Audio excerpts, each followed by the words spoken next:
played Polybius in Area 51. A secret code inside the Bible said I would. I love my UFOs and paranormal fun, as well as music, so I'm singing it like I should. But then another conspiracy theory becomes the truth, my friends, and it never ends. No, it never ends.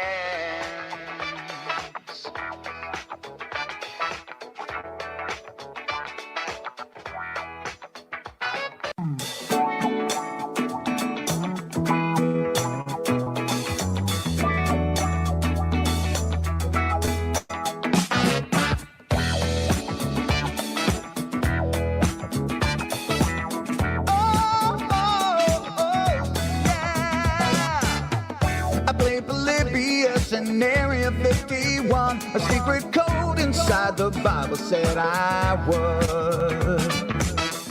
I love my UFOs and paranormal fun, as well as music, so I'm singing it like I should. But then another conspiracy theory becomes the truth, my friends, and it never ends. No, it never ends.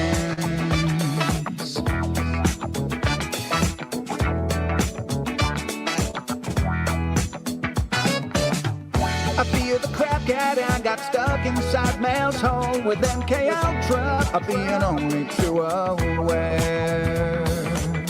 Did Stanley Kubrick fake the moon landing alone on a film set, or were the shadow people there?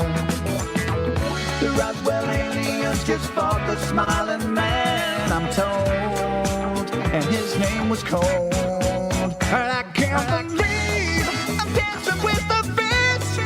Head to fish on Thursday nights, Wednesday J2, and Wi-Fi's up the beat all through the night.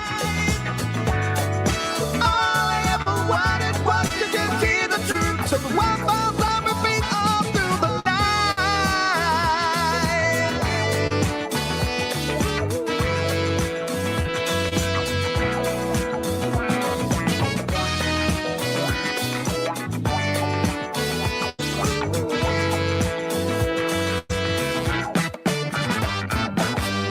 The Mothman sightings and the solar storm still come to Agatha, the secret city underground. Mysterious number stations, planet Serpo 2, Project Stargate, and what the Dark Watchers found. We're in a simulation, don't you worry though. The Black Knight satellite, it told me so. I can't believe I'm dancing with the fish. Head to fish on Thursday nights, Wednesday J2, and Wi-Fi's on the beat all through the night. All I ever wanted was to just hear the truth, so the Wi-Fi's on the beat all through the night.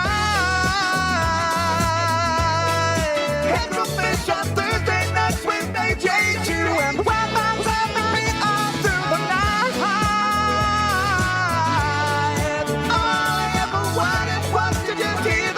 So the Wi-Fi's on repeat all through the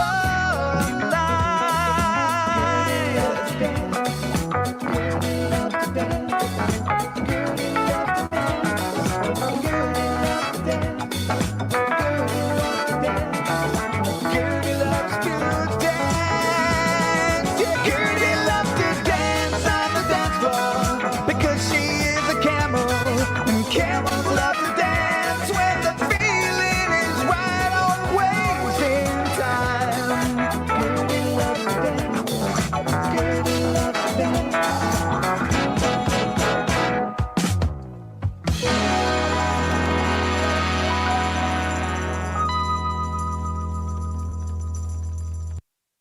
Thank you for watching the After Files live stream. This is not a professional production. We don't know why anyone watches this thing, but we're glad you do. And now, to kick off the show is everyone's favorite sidekick, the one, the only, Hecklefish. Do do do do do do do do do do do do. Do do do do do do do do do do do do.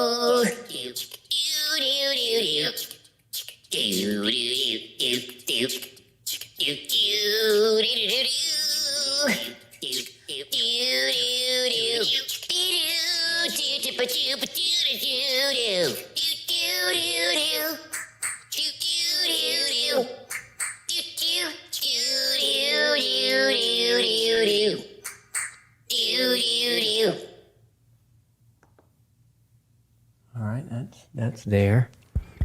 Is this working? I got to look at the producers. Thumbs up. Thumbs up. How we doing? No after files for a couple of weeks. I was gonna just put the after files on hold until the studio's finished, but that's gonna be a while. As you saw, that studio tour was just from a few minutes ago. So that's the state of affairs. Did you see the size of that skeleton? He might be 20 feet tall. Thanks, Ever, for hanging out. What's going on in the chat? Steve School says Saturday was fun. Yeah, so if you didn't hang out on Saturday, we did a watch-along of the time travel playlist, which was kind of fun. A few people turned out for that. It was good to... It wasn't something that I was planning on doing, but not doing the after files, I felt kind of disconnected from y'all. So it felt good to check in and just watch the old videos together. So if you want to check that out, that should be on the live tab on the channel. And it's only about 6 hours, so that's fine. Yeah, MJS, 6 hours with AJ. Yeah, I hope you were there for the whole thing. Dale DeMott, hi from Chicago. Brandon Cox, Giants are real. That's you're following the Instagram. Shannon Smith, love the skeleton. Laser Griff, like the watch along. I'm glad. Maybe we'll do another one this weekend. I don't know. Everyone kept asking for the Project Planet Serpo episode, so maybe we could watch that together with a couple of other those weird ones. Honey asking if the Wi-Files has a PO box. It does. It's on the About tab of the channel. You'll see the North Carolina address. Scott Burke is here. Good to see you. Tabcat likes the show. I'm glad. Howard Hontowel. Yeah, Jen did all the decorating. I think she did a great job. And if you watch that video, there's all kinds of Easter eggs in there. A lot of Easter eggs. Ben Lynn already getting into it. Thoughts about reincarnation. We could talk about that tonight if you want. I have thoughts on it. Christopher Landon is here. Good to see you. Marvel MYC, Randy Schmidt, Stephen Harvey, Apophis 2029, Matt Shelwick. Good to see you. Matt liked the episode. It was one of my favorite ones in a while. When I started the channel, it was supposed to be for more sciencey, the weird side of science.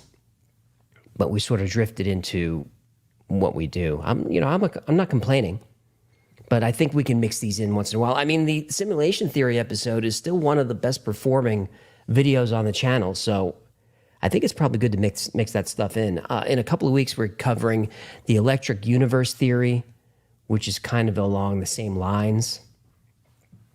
Wendy also noticed the Raiders idol on the desk. Good eye.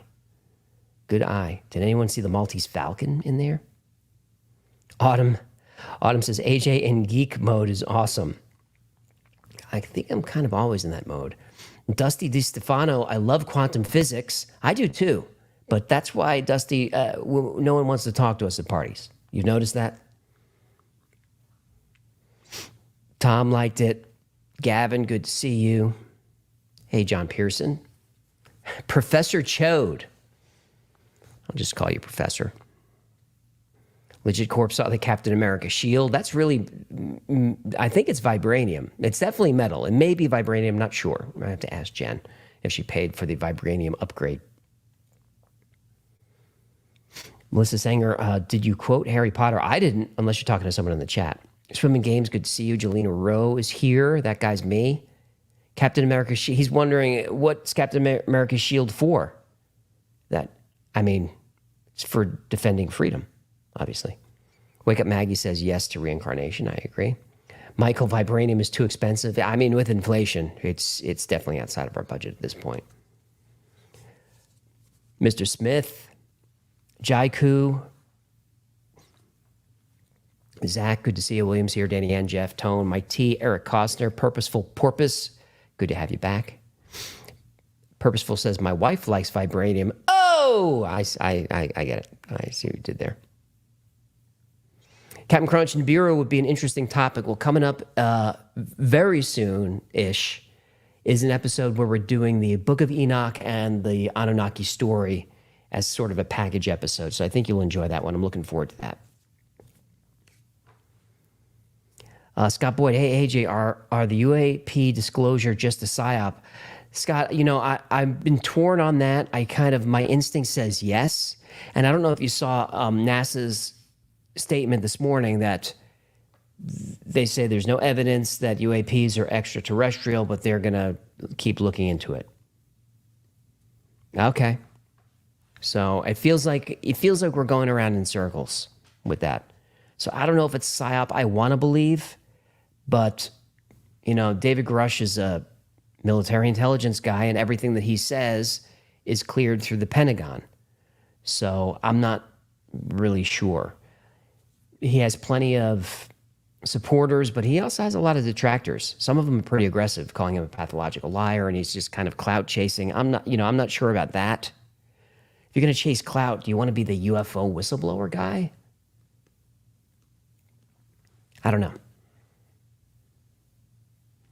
Eli, your channel had a cameo on Joe Rogan. Yeah, I saw that. They took a quick look at the Andrew Dawson Giants episode when Gino sent a link of a screenshot on Rogan, and I saw my stupid face up there. I was like, uh-oh, I hope Joe's not roasting the channel. Like, what's the deal with the fish? Oh, wait, AG, you see what happened in the Mexican parliament? 2 alien bodies. Yeah, I've been reading about that. We could talk about that a little bit tonight. I'm not so sure. We'll bring the team up to go through that. The Mexican alien looks like an egg carton. Yeah, it's kind of sketchy. Mexican paper mache, says CJ. I think Victoria told me that the bodies were debunked a while ago. BMAC Music, good to see you. Thank you for the compliment. My zombie. What if Hecklefish is secretly a lizard person? That would answer questions. Kicking a cup. The Rogan thing made me feel uncomfortable. I'd like to know why. I mean, I watched that segment of the show just to make sure, and it seemed fine. I think they were just talking about giants and weird stuff, and I'm pretty sure Jamie watches the Y-Files because he pulled that up real quick. Phil Paquette, Jimmy from Bright Insight knows about your channel. Yeah, I talk to Jimmy from time to time on Twitter. We're fans of each other. And I don't know if you follow Jimmy's channel, Jimmy Corsetti, Bright Insight. He does a lot of great videos on ancient stuff. His videos on Atlantis are my favorite, but he covers all of that stuff. So Jimmy Corsetti, Bright Insight, and he is a super, super nice guy and a veteran. So we like that. Garrett, Jamie, pull that up, though. Jamie, pull that up. Lisa Lapp missed Gino's Story Hour. Well, don't worry, Gino's Story Hour is back tonight. I see Gino, I'm looking at I got the producers down there. Gino changed his shirt, I think, because we were both wearing Mel's hole tonight. Now, how long before somebody rats me out to Joe Scott?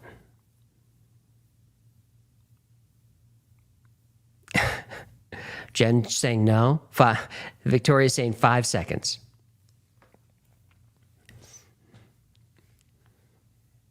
Alex, have you built your time machine yet? I'm not building a time machine in this reality, but I'd like to picture myself in another one building one.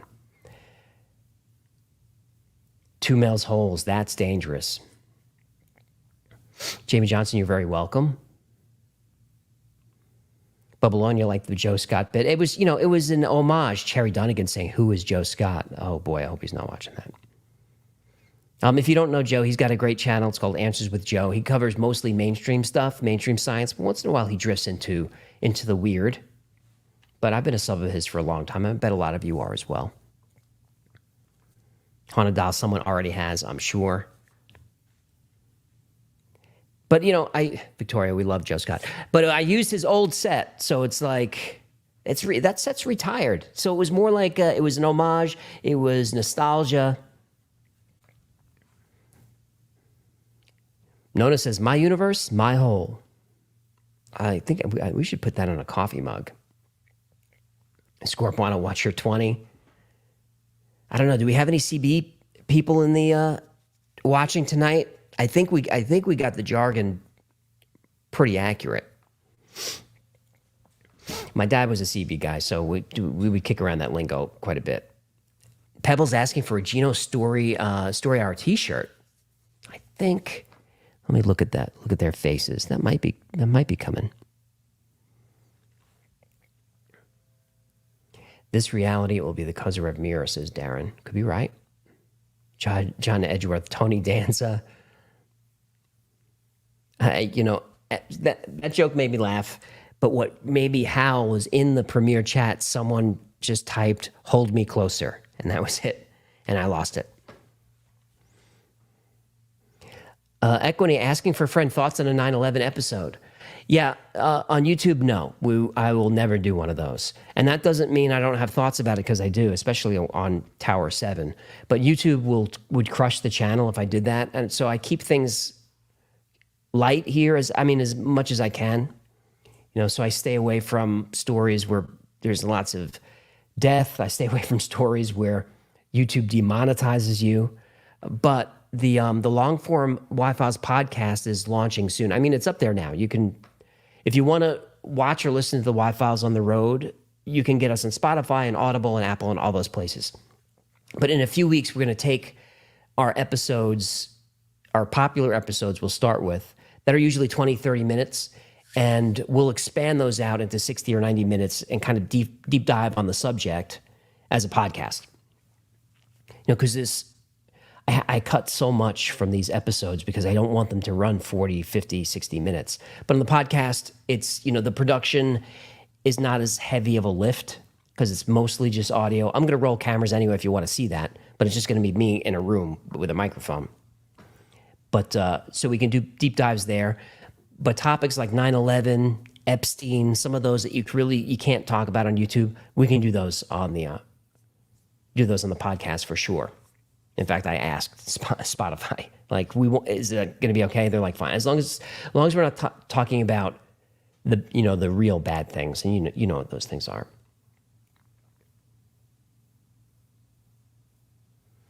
AJ going to keep on until Art Bell smacks her name out your mouth. Danny, did you see the Art Bell picture up on Instagram today? Let me put that in the chats just so you guys have it. Insta, Twitter, OMG, the Y-Files. If you want to follow and hang out. OMG, the Y-Files. Scott Boyd, I can't talk about DMT on YouTube because that would get flagged as promoting illegal drug use. But we're definitely going to talk about that on the podcast. A very interesting subject. And on the podcast, I can even talk about my own experiences. Florida Songbirdie, I have not covered the Nazca lines yet. I think that's on our list. Eddie Hughes, a Loch Ness Monster episode, please. Oh, no. First of all, I don't like cryptids. And Loch Ness Monster. We talked about that, I think, in last week's production meeting about the Loch Ness Monster, about how it's been covered to death for 50 years. And then just not long ago, maybe just weeks ago, they detected sounds in the lake that they can't explain. Like there's all these strange sounds coming from the bottom of the water, and scientists can't explain it. But the people in the town are like, we can explain it.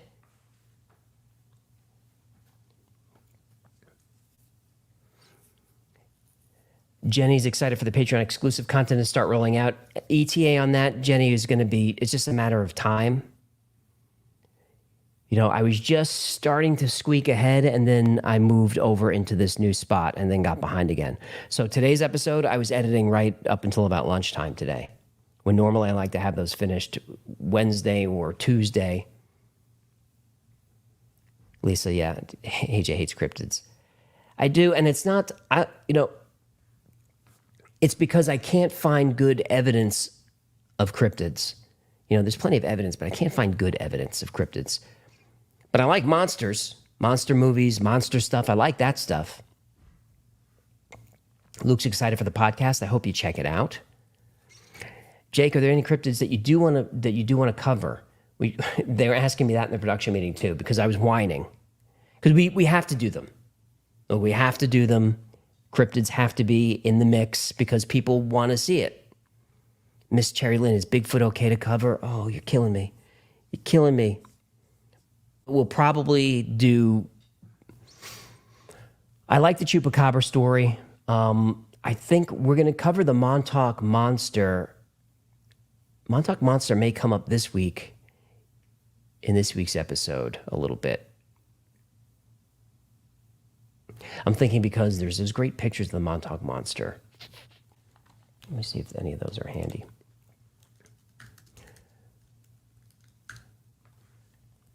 I don't know if you guys ever saw this.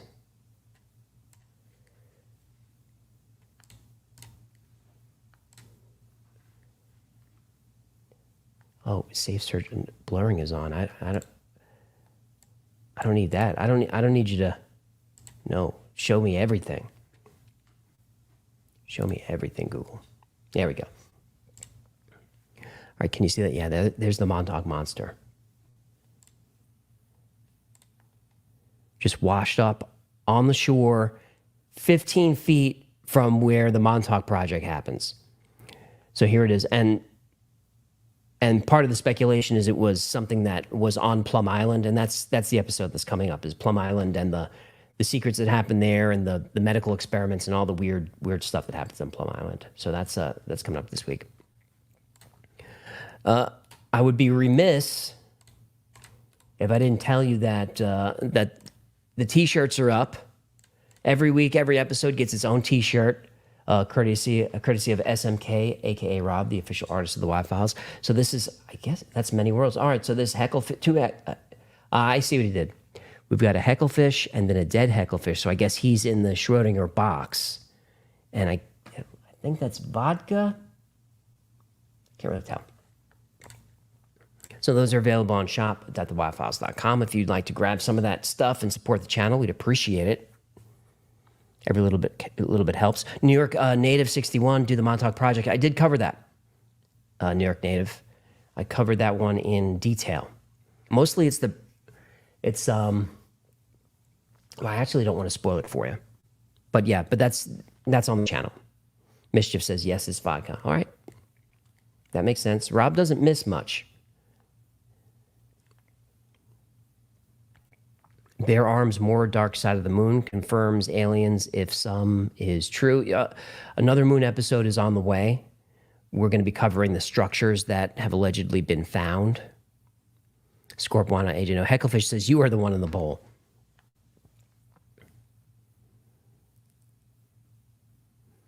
Jason, are you going to officiate the wedding between Gertie and Hecklefish? I don't know. Are they in a romantic situation? That makes me uncomfortable. I hope not. Time-serving alien dogmen in our national parks. Yeah, I covered the Michigan dogman, which hardly anyone's seen because it got demonetized. But that's there, and there's a couple of good photos of the Michigan dogman, if you want to check that out. This Sweet Life Hecklefish plush for sure. Did you get your Hecklefish plush?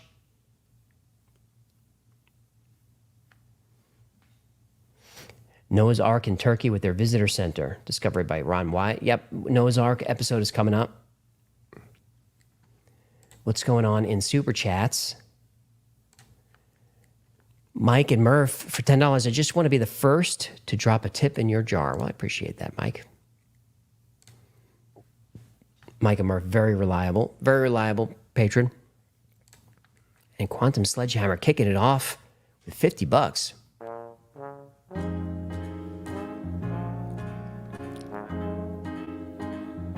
What the fish needs now are tips, sweet tips. They're the only thing to bring a smile to my little lips. Or buy a shirt, a mug, or a hat. If it's easier, just click the super chat. Quantum Sledgehammer, I wonder what my alt self is like in the alt universe where I have a YouTube channel, The Quantum Files, with my co-host, Helper Platypus. Maybe right now I'm reading a super chat you sent to me. I wonder what you'd say, and I hope Alt U is a good tipper. Everything that Quantum Sledgehammer, and I do get the irony of his of his username. Everything he's saying is happening. There is a universe where he's hosting the Quantum Files, and I'm super chatting him. It's mind-bending. Said Francis, what? Where's Quantum? He's always first. He just missed it. He just missed it, Mike and Murph. There's Ron Klotzer for 5 for Gino's pre-roll for his half-hour story hour. Missed you guys for 2 weeks. I was jonesing. We're back, Ron. I'm not going to let you down. There's Daniel Boner. I like to think there's a universe out there where Neil Breen and Quentin Tarantino have switched places. Very funny. The Old Man for 5. Great episode. Thank you, Old Man. Kendall C. Jones just puts my name in the chat. I see you. I see you. I'm glad you're here. That's fair. You're not that late. We're just warming up. There's Chuck Bartowski. Good to see you again. Howard's there. Lisa Lapp. Was that the TARDIS that just went by? I don't know what you mean. I don't know what you're talking about. Ghoul in the Graveyard likes the Neil Breen reference. There's Jeff Wallace for 10. This episode totally freaked out my simulation. Good job. Yeah, I mean, if it's hard to recommend, it's for a certain type of person. But if you like this episode, I'd recommend watching Philip Dick's full, I guess you'd call it a presentation that I referenced in the later chapters. I should have left a link for it, which I can do that later. I'm a huge fan of Philip K. Dick and his work. And his stuff will definitely break your brain. But he believes all of it. You know, he believes that Men in the High Castle is a reality that happened, and then the creator, the programmer, went back and fixed it. Because it happened, and then Hitler basically takes over the world, and God's like, oh, that won't do. And he goes back, and he resets it. And that's what Philip Dick believed happened. He's very serious about it. Sean Cook, PKD is awesome. I agree. He died too young. We missed out on some great stuff.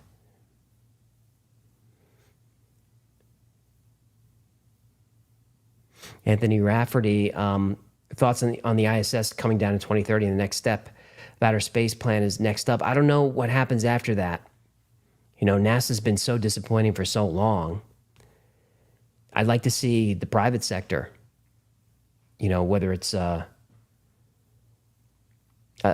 Musk or just any of the billionaires getting something into orbit. That would be fine with me. I would maybe have India do it.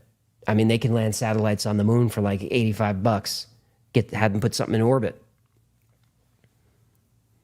GPRS, where's the Wi-Fi crew plushies? I don't know if that's a good idea. I mean, I've got a Gen blow up doll, but that's just for daddy. More harp.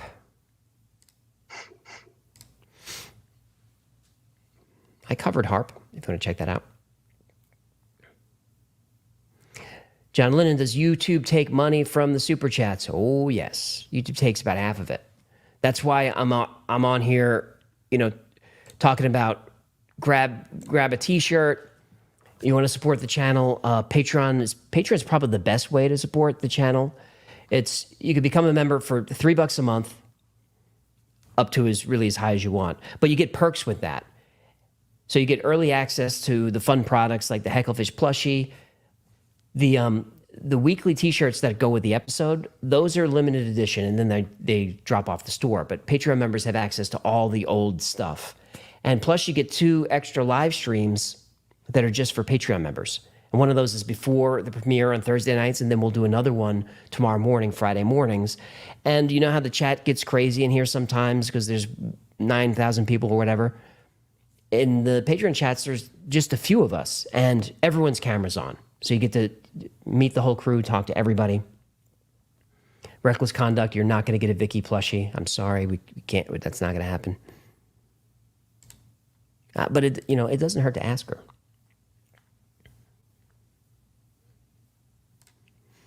Farrar Drums is back. This is the official Farrar Drums channel of the Wi-Fi. If parallel universes exist, then at some point they would collide perpendicularly. If so, we now have a perpendicular universe with even more possibilities, squares upon squares. It's hip to be square, says Huey Lewis. Wow, that super chat went deep for our drums.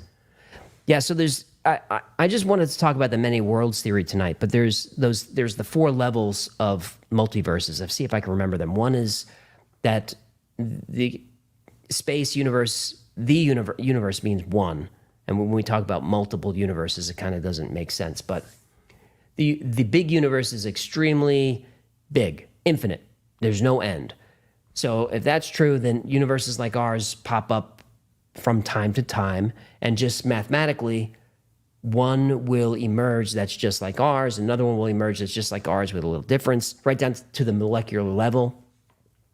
And that's a level 1. Level 2 is the bubble universe, where the universes exist, but there's in between them is that weird space that's kind of nothing. So the universes are in these bubbles. You can't really get out of those. But that photo of the cosmic background radiation, some scientists believe that cold spot is another bubble universe intersecting with ours. And I didn't want to get into it too much because this is kind of a brain scratcher. But that's level 2. And then level 3 is many worlds. Maybe I'll wait for the team, but I'm wondering how delayed the sound is against the video for you guys, because I can tweak that.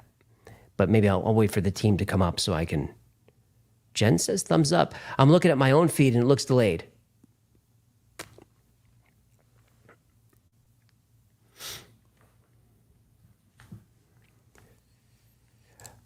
There's Dwight Wyatt White with a very scary avatar.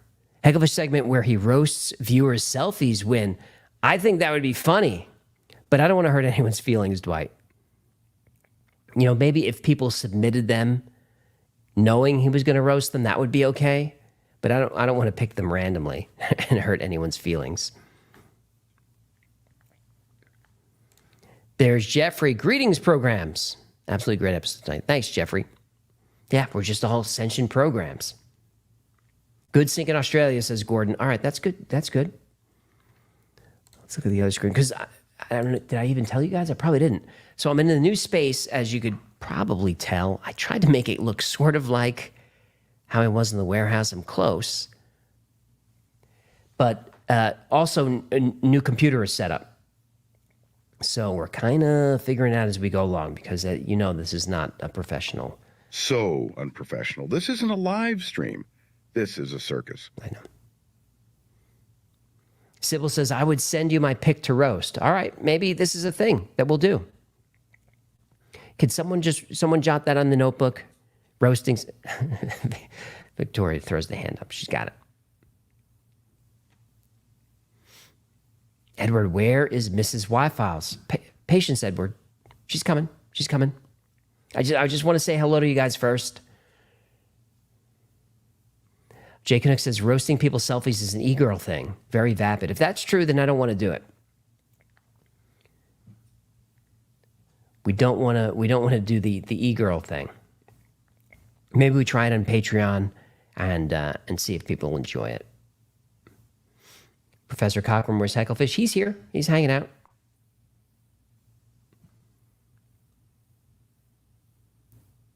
After Image Studio looks real good so far. It's coming along. It's so echoey in here. I don't know if that's coming through yet. I'll have to listen to it later, but it's really echoey in here. What mic am I using? This is a Shure SM87B. Does that sound right?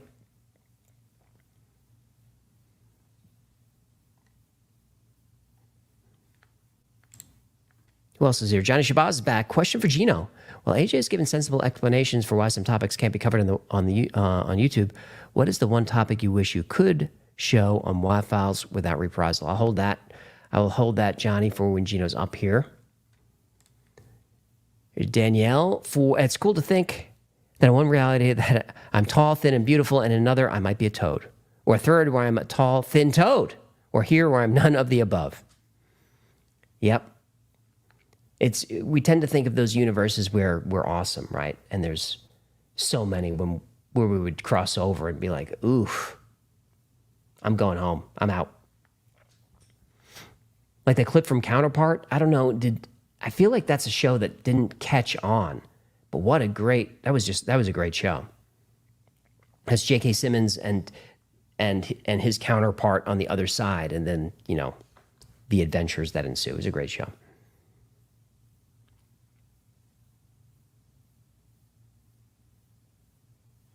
All right, I'm just checking out the chat, see who's here.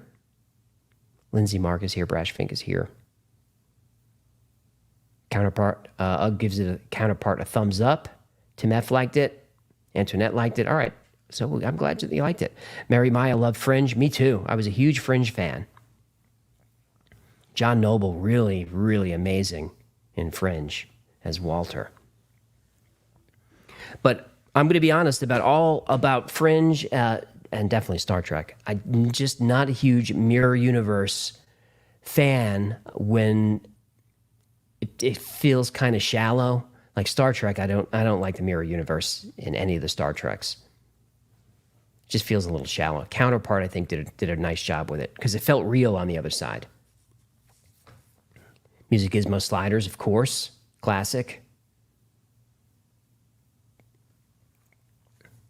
Thank you for that, Ryan Gass. I see you. Rick Jones, chat too, hyped to read. I know, it's cruising. Ralph Robertson, Haley Crabcat. Where we at? Rawhide Miss Kitty's there for 5. Howdy from the karaoke couple, Jason and Laura. Got our Hecklefish plushie just in time for my 40th birthday week. Love you guys. Well, happy birthday. Where's he at? The moon landing was fake. Moon landing might have been fake. He might be right about that. Vampire Pacifist. Did no one watch Farscape? I didn't watch that one.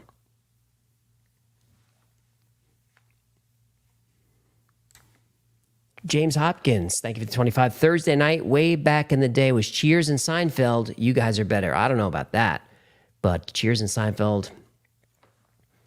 Thursday night, wasn't Thursday night must-see TV? And that might have been Cheers, Cosby.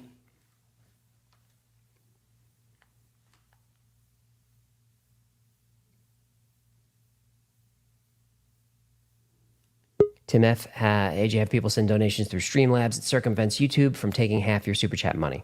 Yeah, I'm aware of that one, Tim. The reason that I do the super chats is really just to make it easier, so people don't have to go to a different website and join and add a credit card or all that stuff. Where here you can just click the button.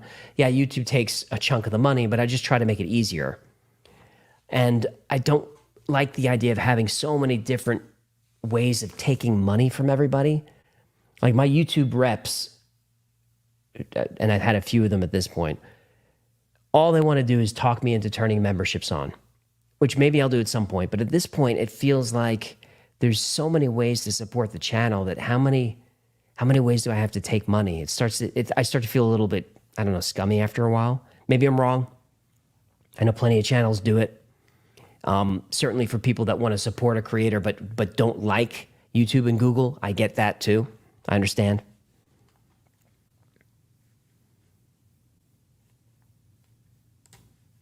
Whoa ho, after file, says Dimitri. Happy 17th birthday to my son. All right, happy birthday.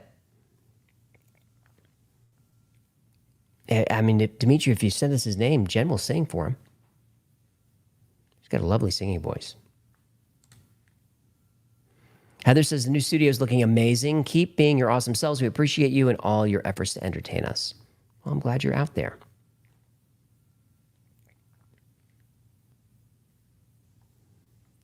Lynn, how long does it take to make an episode? On average, about 100 hours. So that's usually in a week.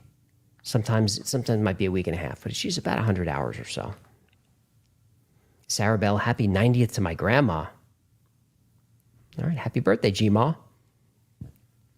Oh, pardon me. Hey, kids at home, if you want to learn how to do a professional live stream, watch something else. Buzz Darkin is here. So many universes, so many mastiffs to make me smile. Thank you for an awesome episode. Also, I enjoyed the studio walkthrough. Fun stuff. Happy for you. Thanks, Buzz. I thought that was a fun way to start things off. I didn't check the numbers today. What did we do? About 40,000? Let me look at Jen's face. 44,000. I think that's pretty good.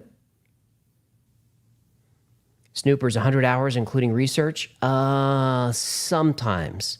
Depends on the topic. Like if I know the topic pretty well, then the research is easier because I kind of know where to look. If it's something brand new, like spook lights was tough because I didn't know anything about it. So then it could take a little bit longer. Now we do have some help.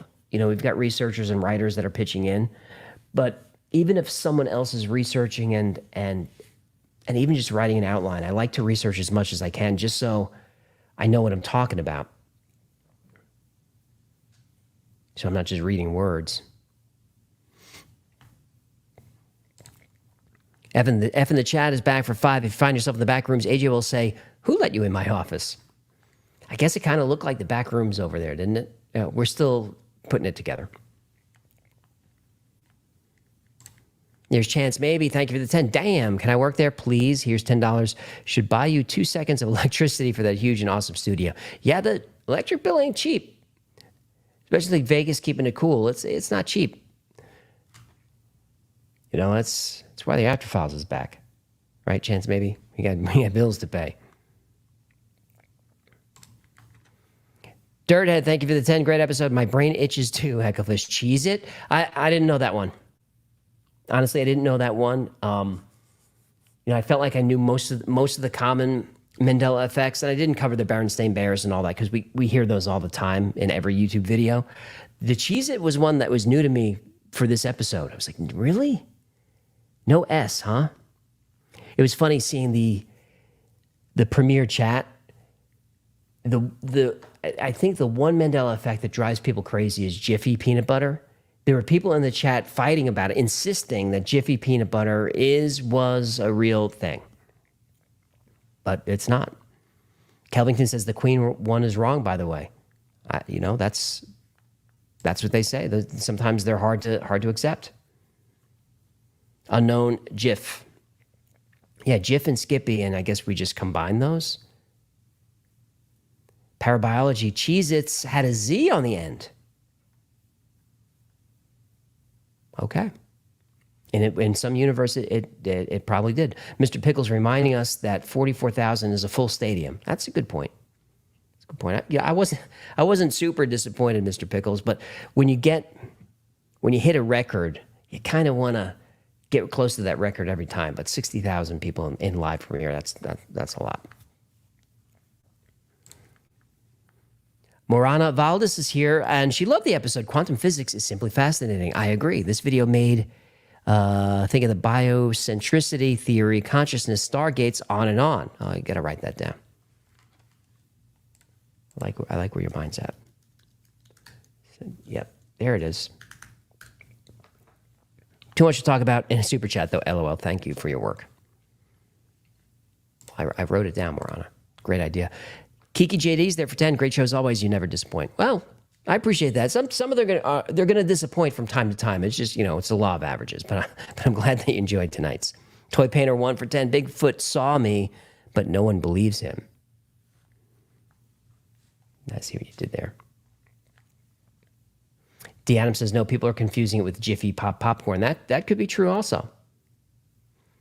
Melanie, why are you mentioning Jolt Cola? You're telling me that there's no such thing as Jolt Cola? Because there definitely was. I'm going to freak out if there wasn't. Because I drank it. I could still taste it. It was good taste. Do you remember RC Cola? They still make that? That's my favorite. Hard to find. Carolina Gal, Jiffy Pop popcorn, and Jif peanut butter. Okay. Without Master just got on, did I miss you talking about the Mexican government confirming alien bodies? No, I haven't covered that yet. We'll cover that with the team. Because I don't know a ton about it. Just a couple of surface articles. So I didn't really research it. I was running behind today.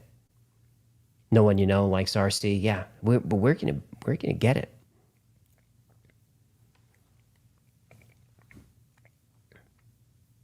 RC Cola legit.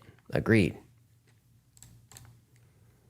Cesar Rodriguez, the watch along on Saturday was awesome. Hope we can do that again soon. Greetings from Chicago. Good to see you, Chicago. Thank you, Caesar. Maybe Saturday, we'll see. Well, the plan was to just run the playlist and I would just sort of pop in here and there, but I found myself spending a lot of time hanging out, which is fun. I didn't get much work done. And that's why, I'm editing the episode at lunchtime today and didn't do my Mexican aliens research. So didn't get my homework done. Sorry about that, Cesar. Julia Cullum, thank you for the 1999. Blockhead says, hi, please see me. I see you. Melissa Suarez, Hecklefish is right here. Don't worry, he's here. Sean FM 4 is back for 10. This episode has become one of my favorites.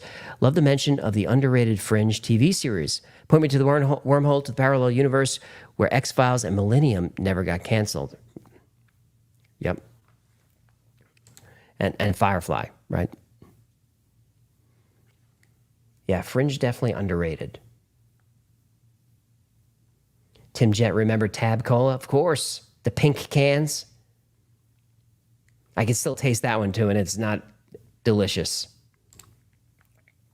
Joseph Morelli's back for 5. Of the World could possibly be from Queen's performance in Live Aid concert in 1985. That could be.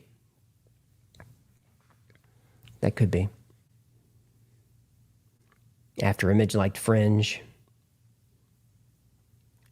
Dana B liked it. And after pulling that clip, I was thinking, maybe it's time for a rewatch. Tom watches it every couple of years, and it still holds up, Tom? I think it would still hold up. Avatar Guy, have you seen Dark Matter TV show? I haven't seen that. A couple of people have mentioned it. Oh my goodness, Pygar 2 had an RC last week in Kentucky. I'm jealous of you, man. Yeah, Sliders was great. Ahead of its time. If I was in charge of a studio, I would remake that one. With more modern stories and a little bit better special effects. Yellow Umbrella Homebrew is back. The last few episodes have had aspects of Dolores Cannon's work in them. Love to see you do an episode on her. Great episode as always. Let me write her down. Got it. Thank you, Yellow.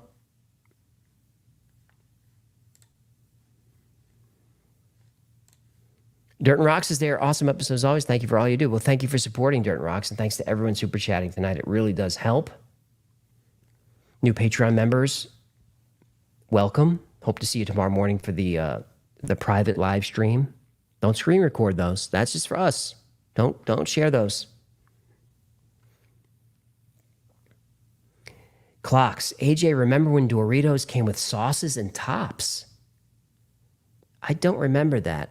I'm looking at Jen's face because she knows her Dorito history. She's puzzled as well. Looking at Gino. Remember Doritos come with sauce? He doesn't either.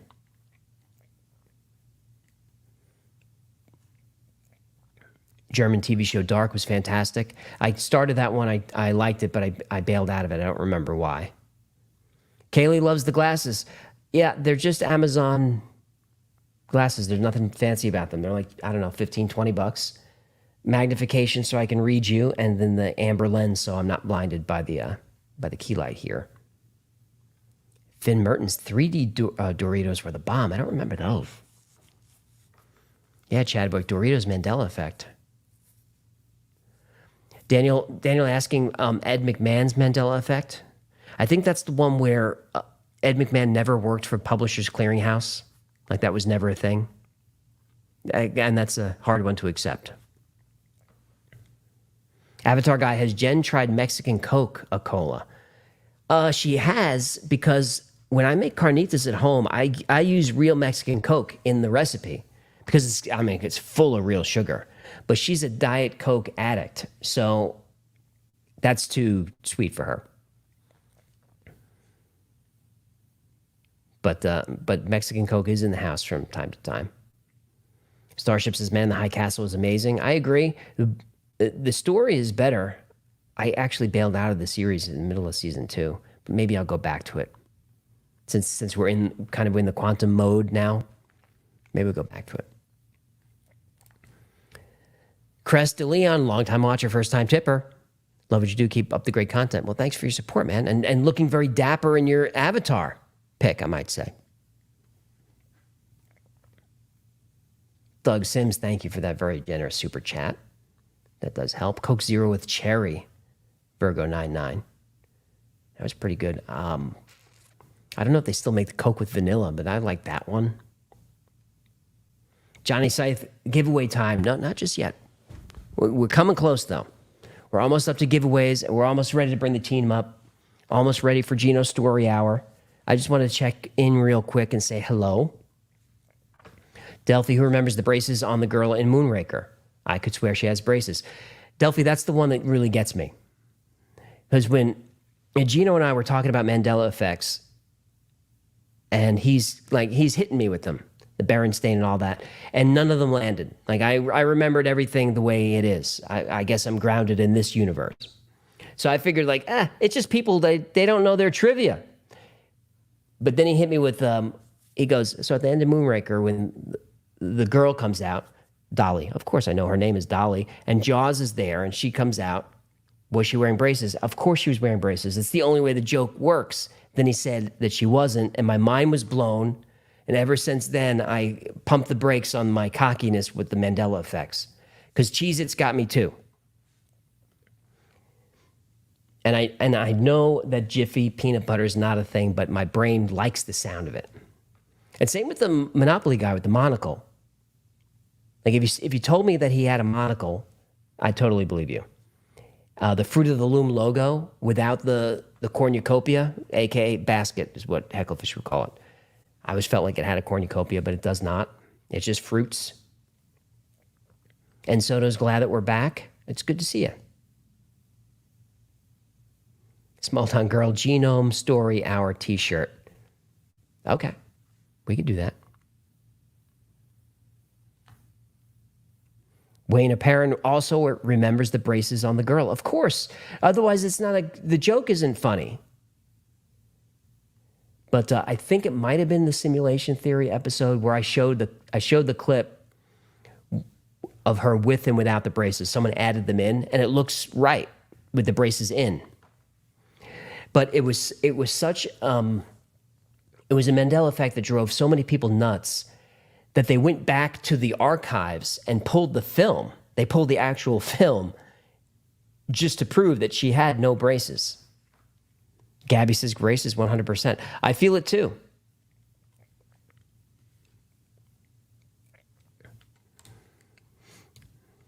The Dags for 20. Now that we got all that out of the way, we can get to the important part. Gino Story Hour. Just kidding, love all you guys. Thanks, the Dags. Gino Story Hour is definitely coming up. And I'm excited for it because Gino's excited for it. I have not seen him work this hard on a project in a long time. He put in 3 or 4 hours on this thing. So I'm really looking forward to see what that pre-production delivers tonight. I'm very excited for it. So I hope you stick around. That's coming up in just about 10 minutes. Becky Ward, $4.99, one of the best episodes. Question, why is there a pic of ranch dressing on the board behind you? Well, SMK does designs for every episode we do. And he's got a couple that designs of episodes that are coming up. And there's also in the works, I don't know if I'm allowed to, well, it's just us, I'll tell you. We're doing a Y-Files card game. It's going to be something like Heckle Go Fish. It's got designs from the show, things that you recognize. Anyway, that artwork is for our Skinwalker Ranch episode. So it's Skinwalker Ranch dressing. I think it's clever. No brand internet user says C-3PO has both gold legs. That's another one. I don't remember a silver leg on C-3PO. I've only seen Star Wars 1,000 times. But no, his legs are different colors. Familiar with PKD Black Iron Prison? I am. That's also alternate reality. He mentions that in his talk.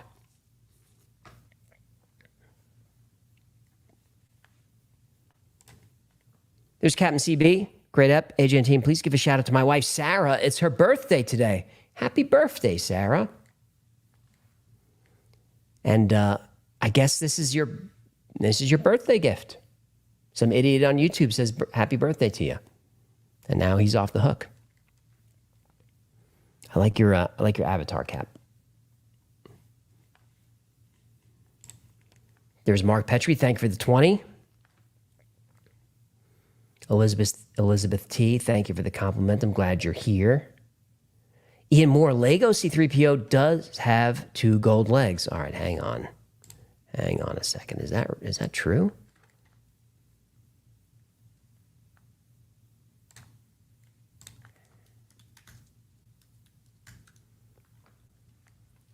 He does.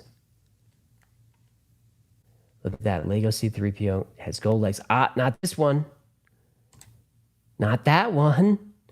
That's pretty crazy that they got it. And it still doesn't look right to me.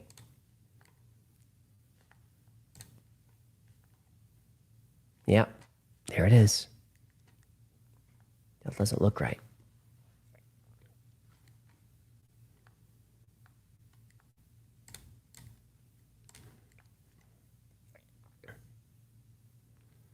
Kai in the Moon, it's only silver after the trash compactor repairs. Is that true?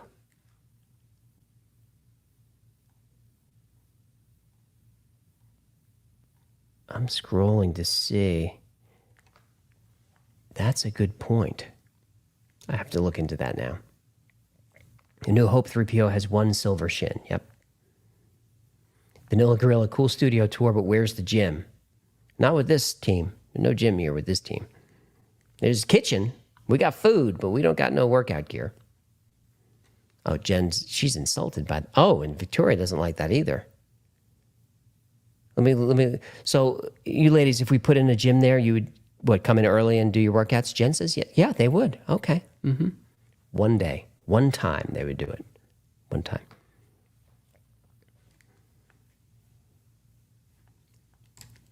Jen's giving me the squinty face down there. You know how she does. Mike Mudracker's there for 5. Got our Hecklefish plushie today. Freaking love it. Keep up the awesome work. I'm glad you got it because I have at least 2 emails of people that didn't get it and are having trouble getting a hold of folks. So if you're watching now, I've got your email and I'm going to take care of it. We'll get those Hecklefishes out to you.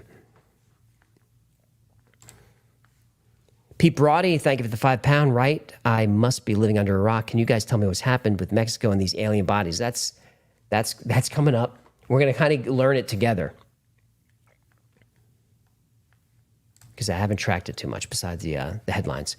Sheeple's here for 25. Love the episode. My favorite part, aside from the content, was seeing my name as a Patreon for the first time. Well, congrats.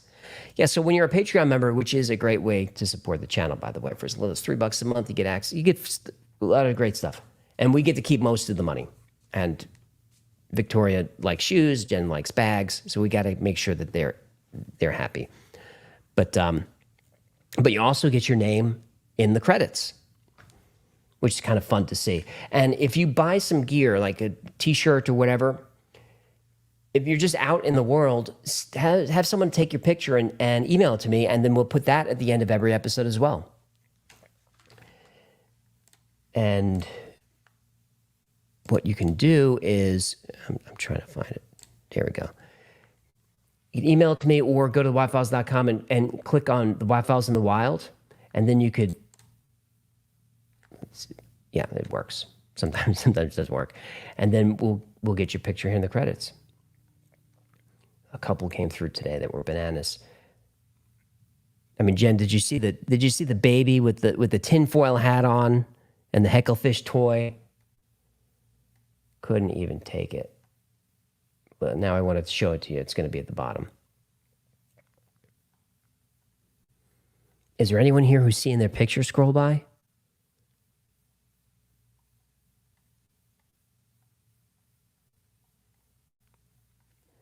Well, I know this guy's in the chat. He's in the chat. This is the simulation. Found his picture. Knew he was in the chat, and then the next super chat up, there he is. There's Zeb, the super fan. Francis for 10. Y-Fam, love the episode. Always love Shrod Cat, LOL. Pro tip. When getting ready in the morning, If you sit down to work on your Philosopher's Stone, you can brush your teeth at the same time. That is a great way to save time. And look, I've done that. I brushed my teeth while working on my stone. Oh, the girls don't like that, Zeb. Sorry. Ziggy Baker, love the quantum topics. People always tell me magic isn't real, but what do they know? 100% agree. Quantum mechanics doesn't make any sense. But don't we always have that friend who tries to explain it to us? That guy who gets like 3 beers in and he's, no, let me tell you. I'm going to tell you how. I'll tell you about double slit. Please don't. Please. Oh, he's going to tell us. Okay. Snoopers for 10. You reignited my love for cosmology. Very impressed with how you summarize very complicated concepts into understandable terms. Excellent video. We'll be watching again. Well, thanks, Snoopers. I appreciate the support and the kind words. I summarize it to make it less complicated because I'm not that bright. I gotta break it down so a knucklehead like me can understand it. There's Nuke Doodle with a Jacob's Ladder kind of avatar there. If we're in a simulation computer or not, would base reality be made of particles, or is that just our buildup because we're in the sim? I think it's particles, Nuke. I think everything is, even in the simulations.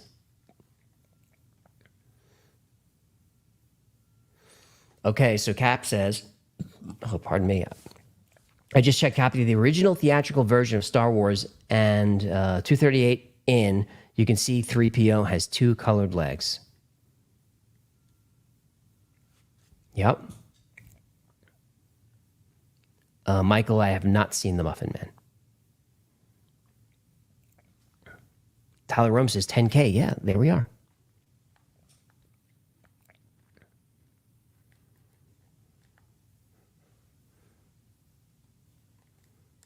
There's Sunny A for $50.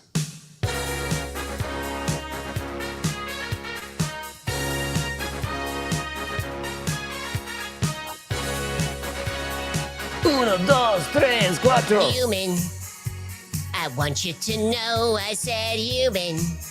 Thank you for all the dough tipping, as I'm sure you will find. Always is a good time. Ooh, ooh, ooh, it's fun to tip the F-I-S-H. It's fun to tip the F-I-S-H. A good episode is thought-provoking. Great episode tugs at the heartstrings. Hang on. What happened? There they are. Great episode tugs at the heartstrings. Your denouement really wrapped up the story beautifully. Thank you. Now I trade you $50 for some dopamine. Well, there you go, man. And you do get dopamine when the host reads your super chat, because I super chat channels that I follow, and it could be a small channel. You know, there could be like, I don't know, 40 people in the stream. They got 5,000 subs, and they read my $5 super chat, and I'm like, woohoo! I'm famous. But that has to be the first time anyone has super chatted denouement. Jen says yes. I think Jen, so, how are you so. tonight? All right. good. I thought And that was Victoria, amazing. you're good? I'm great. And Gino? Hang in there. You might. Yeah, we don't hear him. You look professional, but we can't hear you. You guys can't hear me? No. Hear myself. Echo. A little bit. It's very, very low. Because those Shure mics, they need a cloud lifter, or they need power. How about now? Better. Echo. Give it more. I'm all the way at full. Well, I hear him there. You guys hear him? Echo. I could hear myself echoing. Okay, we got to do a little studio stuff there, huh? You hearing yourself echo? Yeah, I could hear myself talking right after I speak.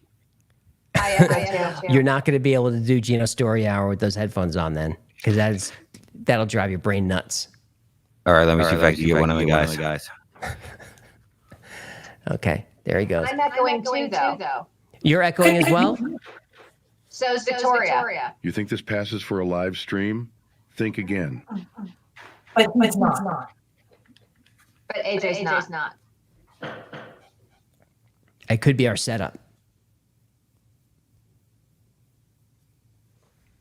I Yeah, had well- massive problems. What's that? I had massive problems. No.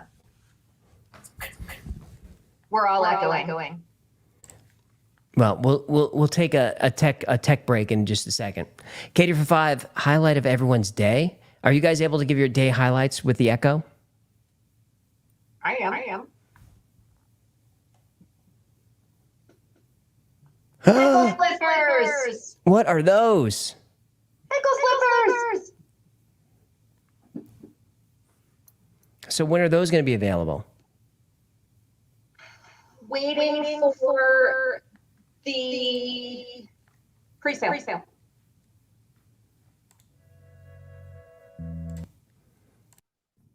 Let's see. I just clicked the button. Did that break everything? I don't know. Did Probably that not fix, that Still fixed it? gone. Echo's gone? Echo's gone. And you can hear me? Yeah. Mhm. All right. Genesis wants to know what you think about near-death experiences and the evidence. We have an episode coming up on NDEs, and I lean toward believing those, that near-death experiences are a real thing, not a manifestation of just chemicals in the brain. I think it could be an actual spiritual thing. What do you guys think? I think so. I think it's a DMT release and our brain does it. Okay. I think that's fair. Well, I mean, I would love to hear more of the stories about the people who like literally float above themselves and like can look down and see themselves and then go back into their bodies. I don't, Yeah. I know the stuff about DMT, the lights and the fractals and seeing the shapes and all of that. That's all, people can come up with that if they just do DMT. But like floating above your body and seeing yourself and then going back into your body, I think that's a different thing.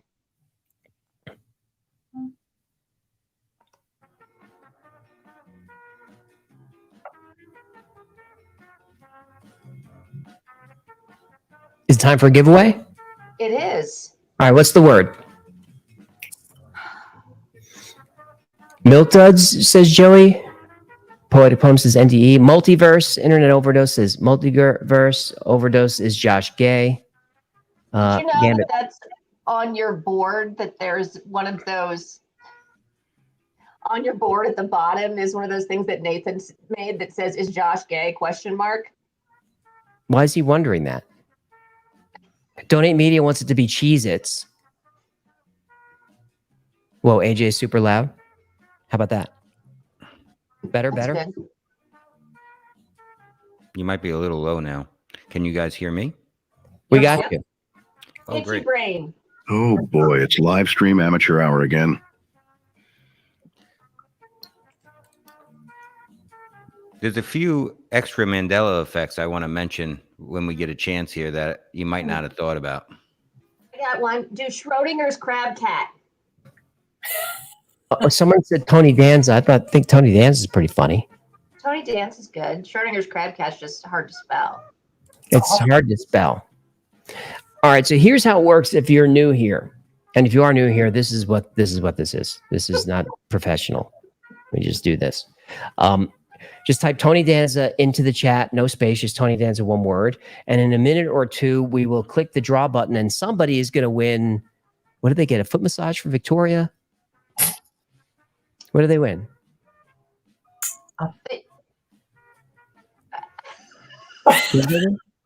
I guess they win a foot massage. Crab cat plushie. Crab. We don't have crab cat plushies yet. A hecklefish plushie. Hecklefish plushie. All right. I didn't get my nap. You didn't get your nap, did you? No. Highlight of my day. I got one. Lizard people! Lizard people! All right, so you'll win one of those. Tony Crabcat is incorrect. Hold Me Closer, Tony Danza says Mini Apocalypse.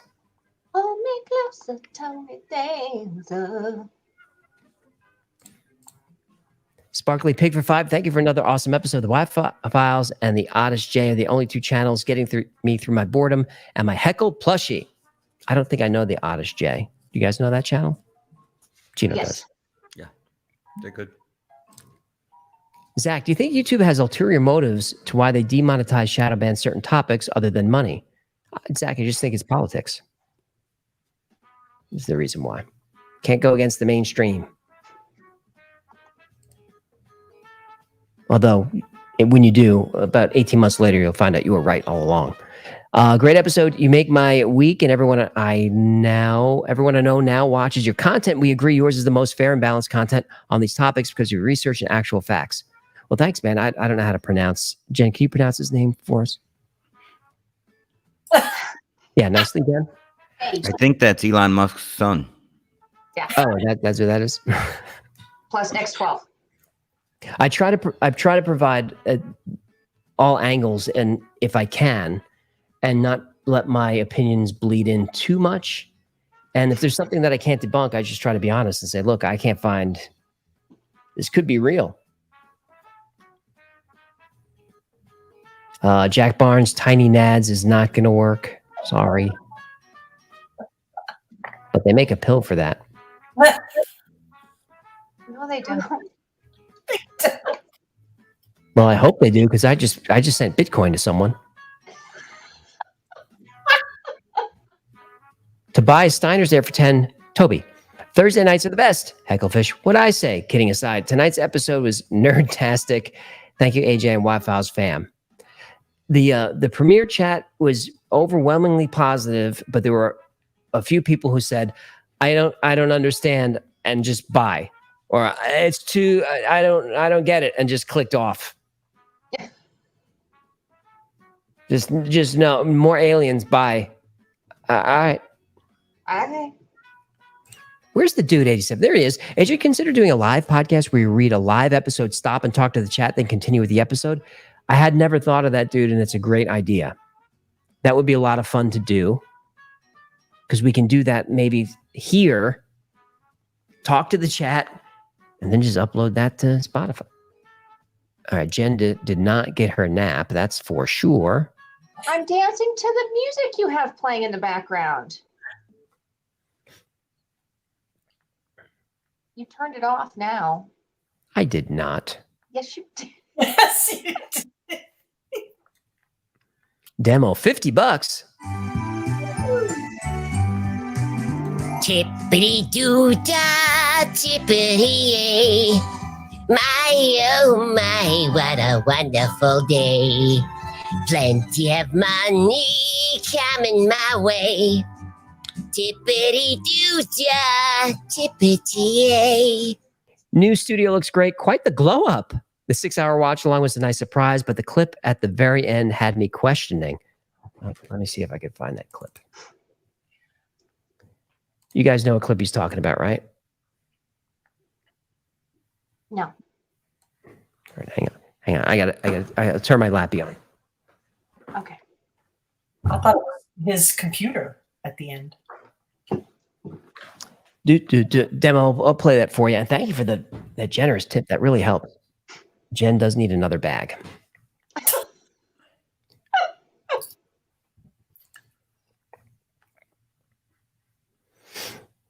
Dude, that's a great idea. There's SheLoco89 for a $9.99 super sticker. Appreciate that. Tony will not work, but they were a fun band. Zoni Nads. Turn your speakers off. Why am I feeding back? I can go headphones of feeding back, but I think I'm good. Mhm. Tony Danzig will not win, but that was a great heavy band. Lizard People was from last week, Cap.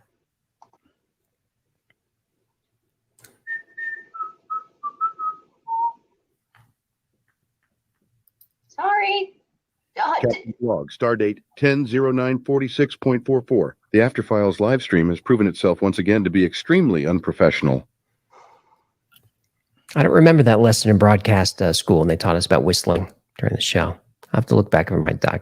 The other Lebowski, the millionaire for 1111. Hecklefish was on point this episode. Love it. Not sure why, but really enjoyed the reversed roles. with Agent Ecclefish. Just saying. He enjoyed them too, Other Lebowski.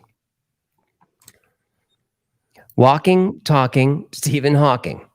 How do you feel yourself knowing you're one of the few last good YouTube channels in existence? I genuinely admire your authenticity. Well, thanks, man. I don't know. There's a couple of good channels left, right?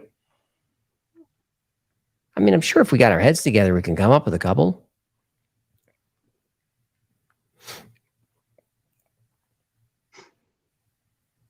The Queen Mandela effect depends on which version of the song you listen to. All right, Gino wants to bring up some Mandela effects. We're at 1274 on the drawing. Do you want to draw or do you want to keep it rolling a little bit longer? Let's do it. Let's do it. Here we go. Get your Tony Danzas in. Here we go. There's Kimberly, L, Orange, Mundo, Steven, Bopper, Chuck, Hell, Rick, Derek, Nick Tard, Cat, Patrick, James, Kelly Fudge, Dustin Van Garvin. Woo, Dustin! Dustin Van Garvin is there. Looks like a nice friendly ginger. We love those. And how does he claim his toe rub? He comes to Discord, puts in a ticket, and gives us his info, and we'll get the Hecklefish plushie to him. Okay, so shoe size, you need that. Mm-hmm. No. If he has hammer toe or anything like that, you should want to know that. Bunions, you want to be aware of that. Totally. Hey, Jen, don't you get bunions? No. I have pretty feet. They're just long and skinny with long toes. But no But she bunions. has no arches, so her feet kind of look like a Simpsons character. They're super flat.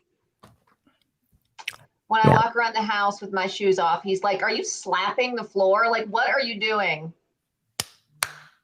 Yeah, Like Jenny the Duck. something like that. Brash Fink, $50. Won't you spend money on me? I'm really broke, swimming here in my bowl.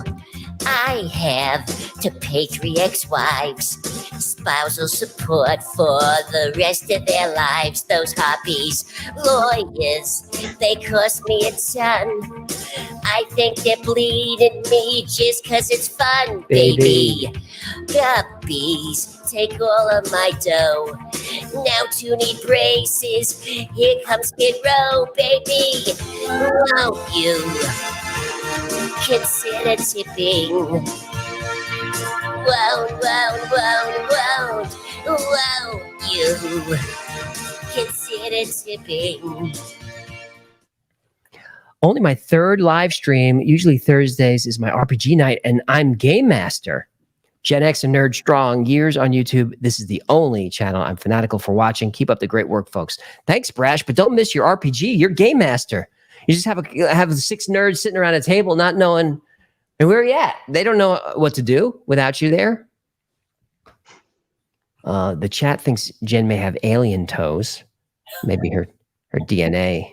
I was dancing, and somebody in the chat said, "I think Jen is having a seizure." So now I'm not going to dance anymore for the Cat. rest of the, Who for the rest of spoiled the it? time. Who spoiled it? Jennifer in the chat wants Jen to voice a duck character now. That could be fun. I had a couple of questions about Jen. No, I can't read that one. Scott wants to know, does Jen have flappy Gollum feet? Yeah, kind of. Gollum have skinny feet? No. Well, I guess they were skinny after he turned from the river person into Gollum. I think he lost some weight, didn't he? I think so. When he was Smeagol, he was heavier. Right, Jen? Yes. All right. Yes, she says. There's Reagan Burke for $16.99 New Zealand. Hey, AJ Waffles team. Miss the after files over the 2 weeks. I thought YouTube was hiding you for my search. Appreciated the time travel watch along. Keep them coming. Much love from New Zealand. Oh, thanks, man. No, I just, I missed not doing the after files, but I got to be completely honest. not last week, but the week before, which was the first one that I missed in months. After the premiere was over and there was nothing left to do for the evening and the sun was still out. It's pretty nice. It was pretty good. It was pretty good. But Gino's had his story hour ready, so he's just, well, no after files this week. Okay. Did you say ready?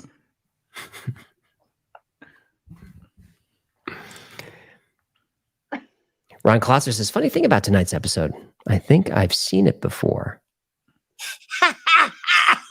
Ow, my spleen. Oh, you're going to rupture my spleen. J2 wants to go with me and Hecklefish and the crew to go find some steps in the woods and run up and down all day.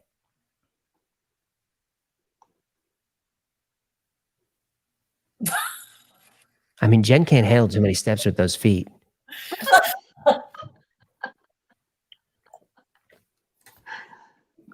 Large 96, thanks again for a great show. Your soul can only be in one instance of any parallel universe, in my humble opinion. I never even thought about that. Ooh. Your soul. Well, if your soul's energy, I guess it can be there, right? Cards? Because it's not your soul, it's his soul. Because it's not really, there's only one us. That's just another version of us, but it's still a different person. But I hadn't thought about that. Israel Thrasher, I know I sound like a broken record, but you guys should really touch on the friendship case. Love you guys. Victoria, notice me, senpai. What does that mean? Can you explain it to the chat? I don't know.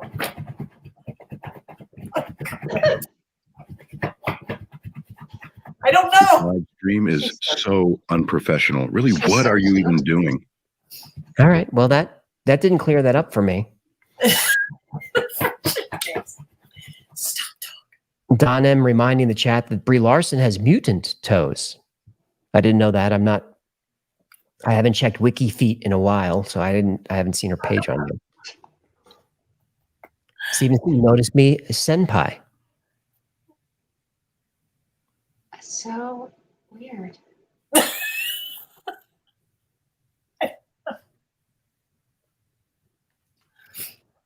All right, we can go on to the next one. Dynamite Whiskey 499. So what was with the Dilophosaur skull in Hecklefish's tank? There's always something in his bowl that has to do with the episode. And what could I really put in there for multiple universes? So when I think of multiple universes, one of the first things that comes to my mind is imagine if dinosaurs were still here. That's one of the first things I think of. So I put a dinosaur in there. I don't know. I was on the spot. Dynamite. I'm still moving in here. I'm behind. I'm not doing a professional job. Hyro says McDonald's was McDonald's. I don't know about that. I haven't heard that one. Gino, you said you had some Mandelas for us? Yeah, I think they're thinking of Coming to America. I think so too. McDowell's. Of course, the C-3PO one is crazy. We grew up on Star Wars. He never had a silver leg. That one I just can't accept.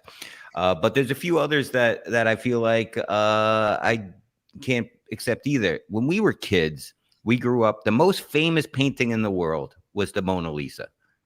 Now, when I was a kid, I specifically remember the Mona Lisa had no smile. Right. Well, she has a smile now. You don't remember her having a smile? A little smirk? In fact, I specifically remember people talking about her having no smile. Yeah.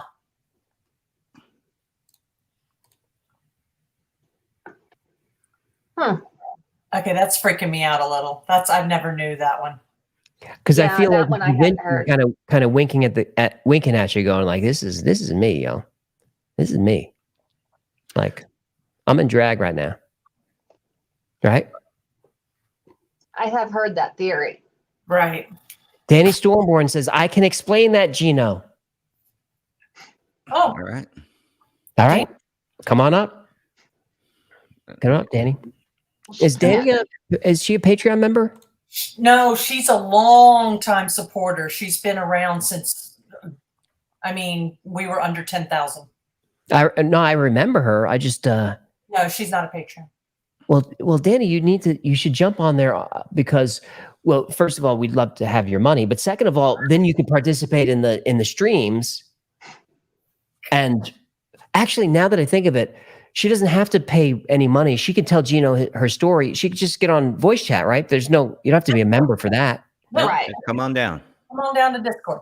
Danny Gino should Stormborn, do come on down. you should get on a schedule or something. So Good people know where to find you on there. At night.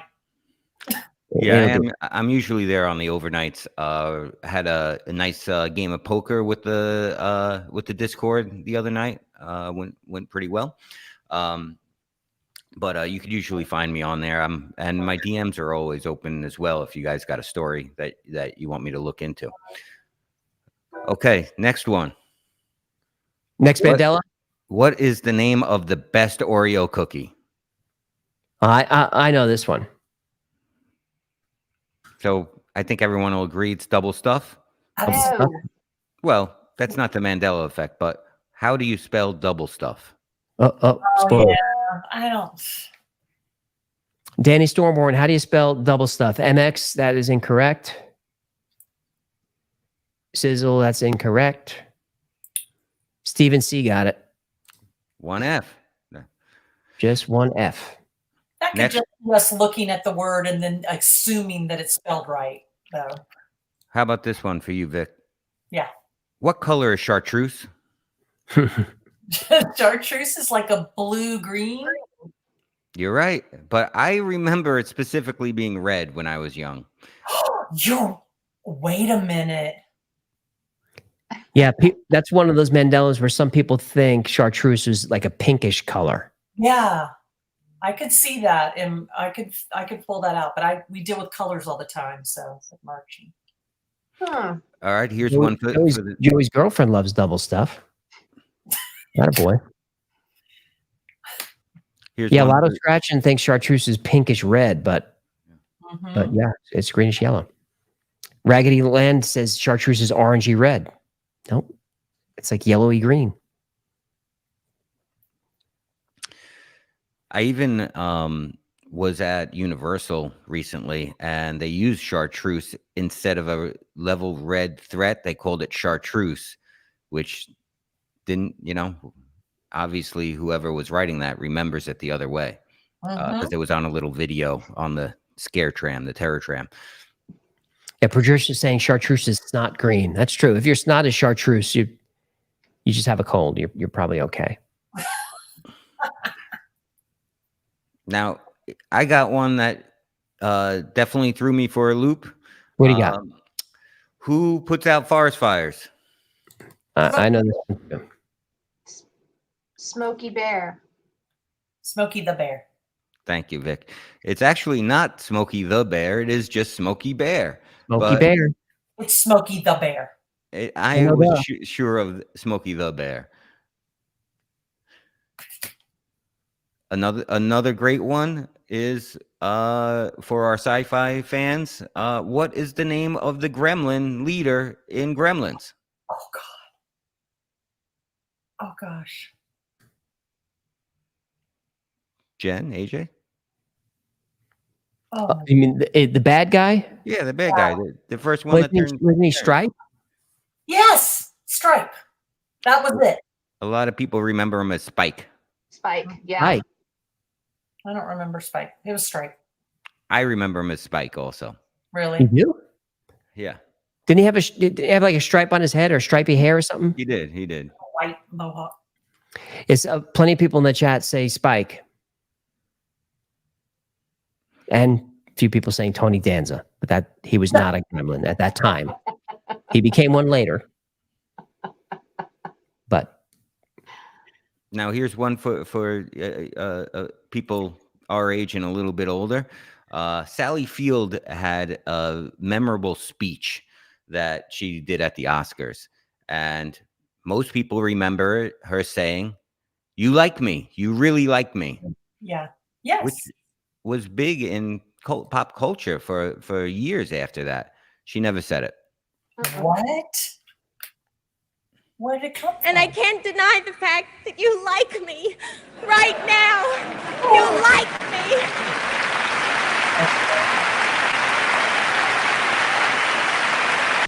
She never said you really like me. Strange. Genuinely, do you remember you really like me? I totally remember you really. You really do. I feel like it was parodied over and over as well. Yeah. So that was a weird one for me. How about I Love Lucy? Let's talk about Ricky Ricardo. What are his most popular lines? 1, Lucy, I'm home. Right?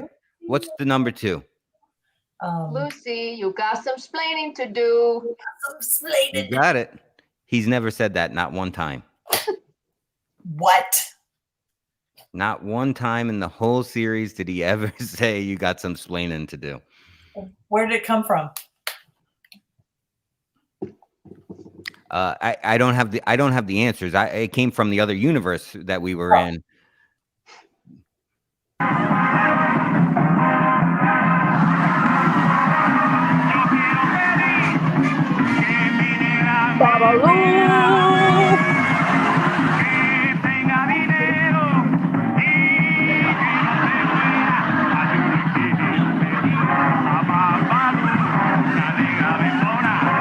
Babalu. Great Weird Al cover, by the way, Babalu.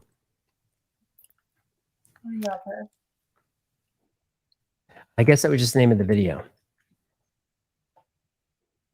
And another one, you're not going to be able to find them saying it, obviously. So another one is, what did Gandalf say to the crew when he's about to fall down that huge pit? Ooh, ooh, ooh, ooh. I want to guess too. Fly, you fools. Jen? That's what I think he says. It sounds familiar, but I couldn't. So a lot of people remember it as run, you fools, but it is fly, you fools. We've got a couple of run, you fools in the chat. Yeah, I actually remembered as Run You Fools also, but admittedly, I've only watched it 2 or 3 times. So what? How much time do you have? I got enough time to watch the director's cut of that 100 times. Another movie one is. Sorry, go ahead. Is what is Hannibal Lecter's famous line to Clarice? Hello, Clarice. Hello. Never said it. Never once says hello, Clarice. What? No. He says good morning, but never says hello, Clarice. I can totally hear it. He did say fava beans, Joss. That is right. I ate his liver with fava beans and a nice Chianti. Yes. And the last one I'll bring up, which you probably got to bring up a comparison, is the Ford logo. Now, we grew up with our dad as a Ford guy, and this one even fooled him. I put them next to each other and said, which one is the right Ford logo? And he did not pick correctly. He did not choose wisely. So what you're showing it? No, you would. I don't have the picture. I think you would have to pull it up quickly there. So if you put Ford Mandela effect, it'll probably show both next to each other.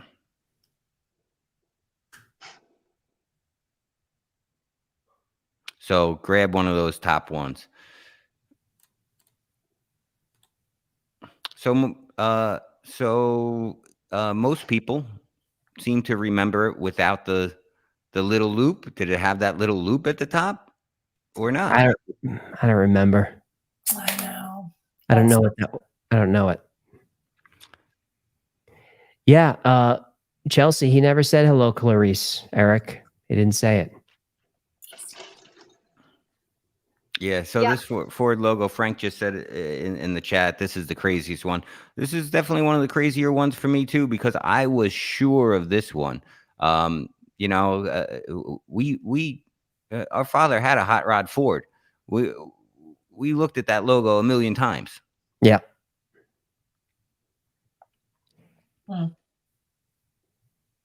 Bottom one does look wrong. No, Says Lily. well, the bottom one is the wrong one. It's the top one with the little loop there. But nah, I don't remember a little E at the top of Ford. Nope. Oh. Bottom one does look weird though. Yeah, didn't expect it. I need to go look and see. I know, right? So those are the Yes. those are the few that I felt strongest about. Again, especially that Mona Lisa smile, because I really specifically remember it being in like different things that I watched that said Mona Lisa had no smile. Yeah, she I did. think somebody said it earlier in the chat, but it went by too fast. Captain Kirk never said, "Beam me up, Scotty." Never said. That's Not true. once. So one time I think he said, "Beam us up, Scotty," but that's it. Whenever Jen talks about Star Trek, I think it's kind of hot. And boy, for $50. Won't you tip me? You know I don't believe you when you say you don't got money. Won't you tip me? You know I can't believe it when you say that I'm not funny. I write too many jokes just to amuse you folks. You better super chat me or I'll just keep singing. Won't you tip me, human? Won't you tip me? Oh. Won't you tip me, human? Won't you tip me? Whoa. And boy, MVP GOAT episode, research check, writing check, acting check, humor check, production check, uplifting check. Thank you for everything. You're welcome, my wife. Thank you for the great comment. It's very nice of you. Thank you for the support. People in the chat were very concerned that that Jen was having another seizure. Stop it. Oh, They were not. don't be pushing buttons. Hey guys, I want to make a toast.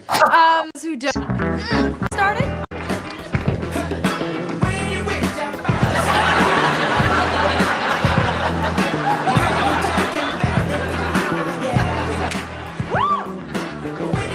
Guys, hold up. Fancy Moses. Elaine dance. No, Jenny's a good dancer. I am. Hey, What? I saw that face you made after you said that. Well, thank you again, and boy, you're the best. You know what time it is? Where he go? Tell me something I don't know. Where's Gino? Oh shit, where he go? Tell me something I don't know. Where's Gino? Oh shit, where he go? Gino Story Hour. Here we go. Uh-oh, we can't hear him. Uh-oh. You did. What? It's what happens. I had to mute for a second because I was getting my media ready. Okay, so let's make sure I can control it from where I am. Okay, here we go. So tonight's is a special Gino Story Hour. Let's see if I can pull up my. Here we go. I'd like to talk about one of the most famous missing person cases that happened in the last 100 years, the disappearance of Jimmy Hoffa. Oh, Yeah. So for those of you young viewers of the Y-Files that don't know who Jimmy Hoffa was, he was the boss of all bosses. He ran the Teamsters Union, which was the most powerful union in America. They controlled everything from construction to trucking to entertainment. He was considered one of the most powerful men in America throughout the 60s and 70s. Pretty much no work got done in the entire country without his say-so. But when you're at the top, everyone's coming for you. So he was brought up on fraud and bribery charges and got convicted to 17 years. But after spending 5 years in the joint, he was pardoned by his buddy, President Richard Morehouse Nixon. I wonder how that happened. But that's a different Gino Story Hour. After getting out of prison, He was involved in a power struggle with the leadership who replaced him in the Teamsters. However, the mafia liked how it was currently. They weren't looking to rock the boat. So Jimmy Hoffa, on July 31st, 1975, he made a meeting with two well-known mafia bosses, Anthony Tony Provenzano, a Teamster leader from Jersey, and Anthony Tony Jack Giacalone, a capo from Detroit.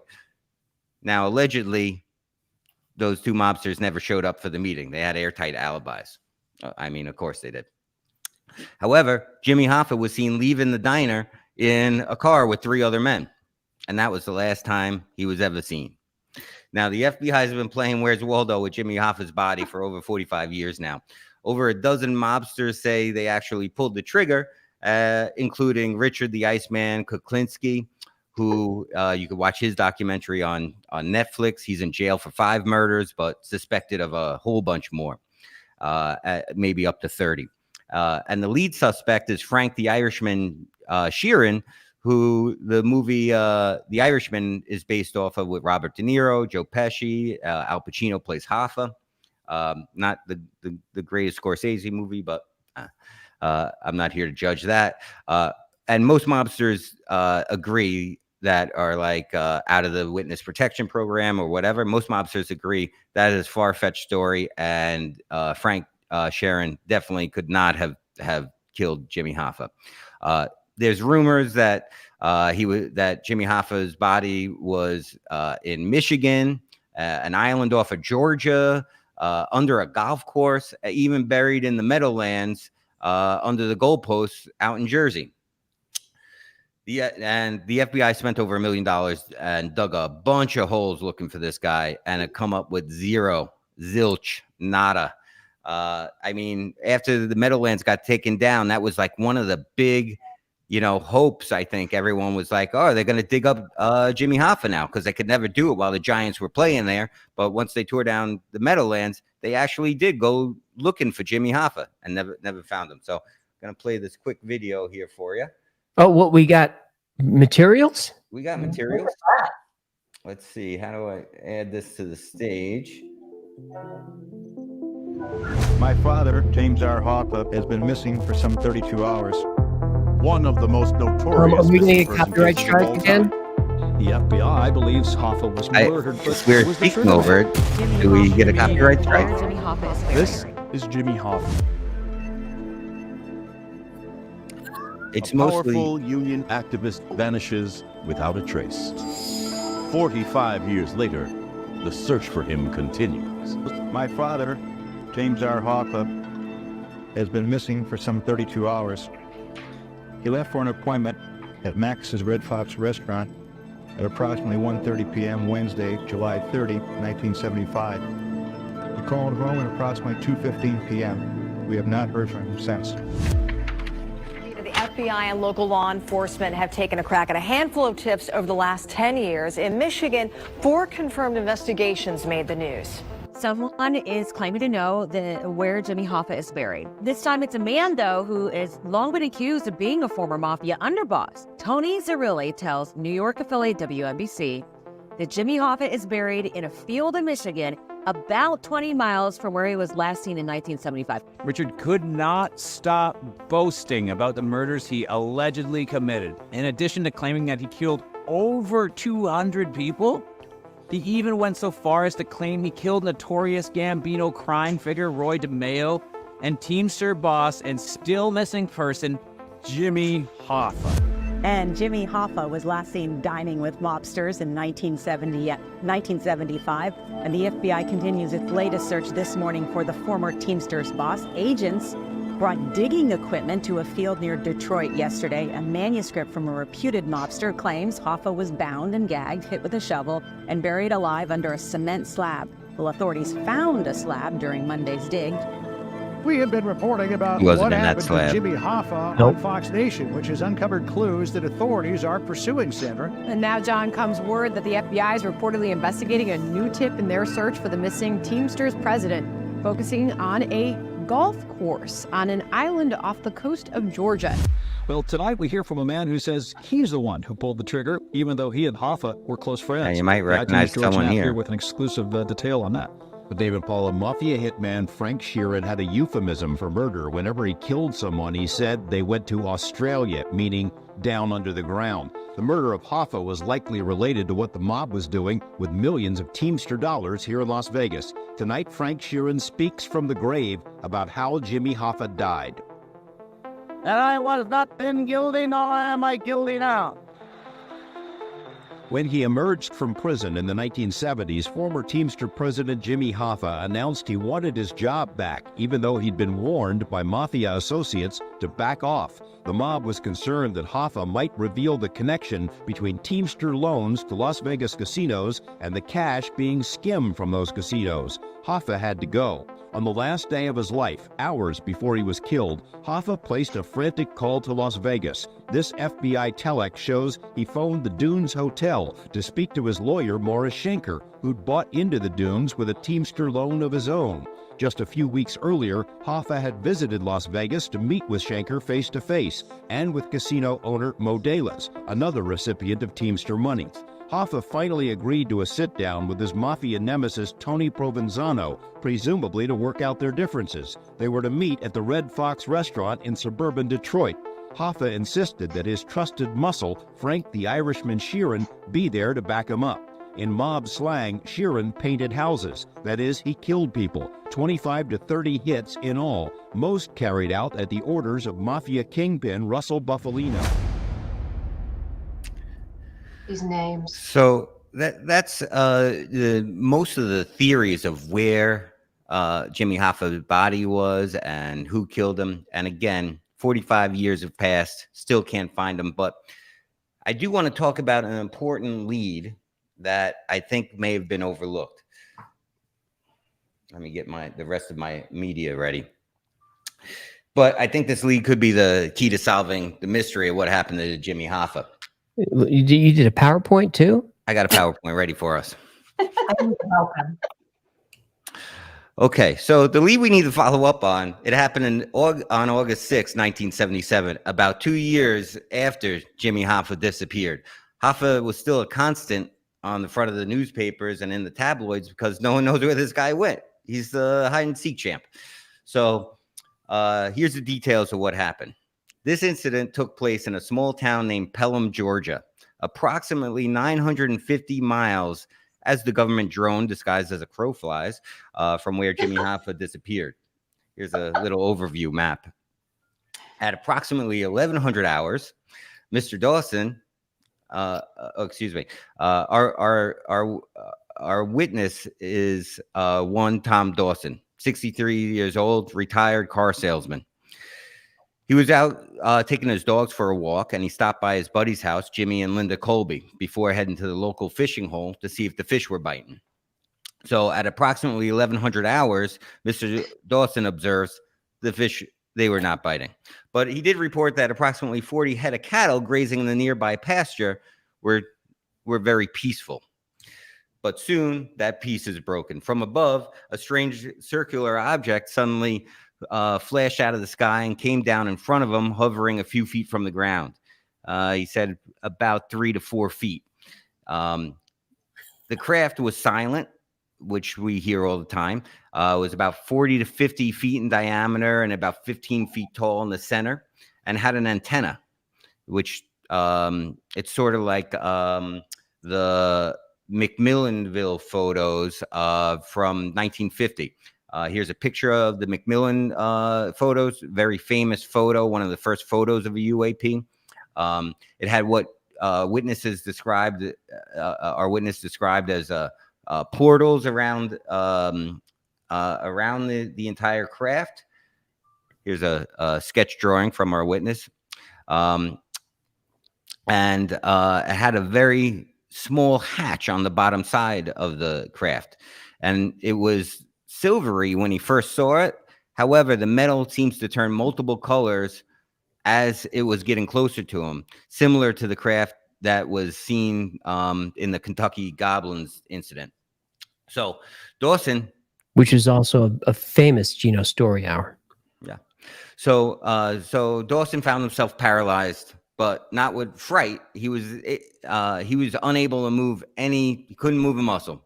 All he could move was his eyes back and forth. And he noticed that his dogs and the cattle were also in this frozen state. So he's there. His eyes are darting back and forth. He could see this craft coming down. And as soon as the UFO stopped, a hatch opened up, and the first of our 7 persons of interest steps out. Dawson labeled this guy as the chief. He seemed to go down and check the ground to make sure it was stable, which is an interesting detail because you think if you're coming down in a craft, they would know what the medium is that they're coming down to. I'm like wondering if before that happened, like maybe they came down once before and it turned out it was the ocean. I would have liked to see that blooper reel. Alien does a unintentional belly flop. The chief bends down and checks the ground. He calls out in like a strange chirping language, and from the craft, out come his 6 accomplices. So the witness describes the subjects number 2 through number 5 as about 5 feet tall humanoids. 3 of them men, one of them a woman. Their skin was pale white. Their noses were sharp and turned up. It's hard to imagine what that would look like. Their ears were also pointed, and they had no necks. Like their bodies, like their heads were just kind of floating there on their bodies. So let's see if I could pull up some. Here's another witness sketch. So these first 4, they're all dressed similar to what the chief looks like. They're in stylish 2-piece metallic blue-green outfits described as tight but billowy, and were a beautiful dragonfly type color. That our witness used those words, beautiful dragonfly type color.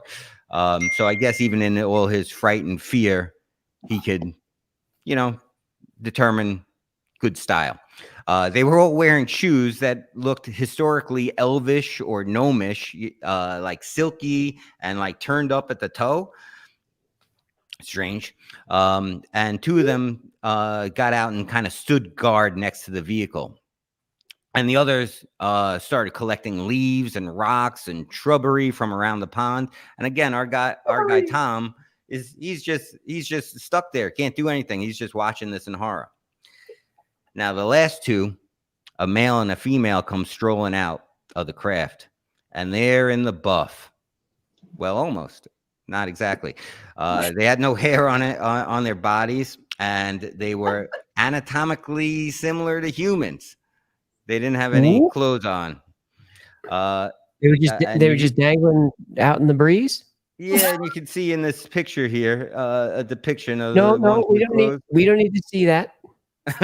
And the ones without. So the only thing they had on was they had on the weird little shoes. So they were allowed to wear the shoes. I don't know why they weren't allowed to wear the clothes, but they were allowed to wear the shoes. Sometimes you just wanted to keep the shoes on. Yeah, But the chat is very excited that Gina Rodica making a comeback. I mean, this is definitely not what I want to see in my alien encounter. I don't want to, be frozen and see 2 naked aliens coming at me, even if it is a hot female alien. So let's see here. So subjects number 6 and 7, the bold intergalactic nudists, start approaching Mr. Dawson carrying this metallic-like looking hula hoop object with a skull cap in the middle of it. It looked like it had some wires on it, some buttons and lights and levers on it. And they walked over to him, and when the beanie was placed on his head, all of a sudden his fear subsided instantly. So now he's just hanging out there, eyes moving back and forth, darting back and forth, but no fear anymore. So he has a calmness that comes over him. He could tell they were doing some kind of medical diagnostic on him, but they were speaking to each other in this chirping language that he couldn't understand. It was at this point that our suspect stripped down Mr. Dawson, leaving his pants around his ankles. Again, not what you want out of your alien encounter, especially you're out there, grazing with the cows in a field. You don't want to be, without your pants. They placed a cluster of like orange luminous suction cups all over his body, including his private parts, which aren't so private at that moment.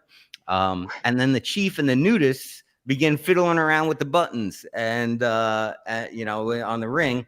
And the ring starts to descend to his waist. So it's kind of like circling around him. And it's connected to like a box that they put on his chest. But again, they're like excitedly speaking to each other, but in like chirps. So far, this story is more or less a typical close encounter, I would say. However, here's where it takes an insane turn. Oh, here's where it takes an insane turn. Well, remember how our story started. It was at this point, Mr. Dawson. Unravel the enigma wrapped in a tortilla of whatever the hell this is. So it was at this point, Mr. Dawson, still pants down, heard a voice screaming from inside the UFO.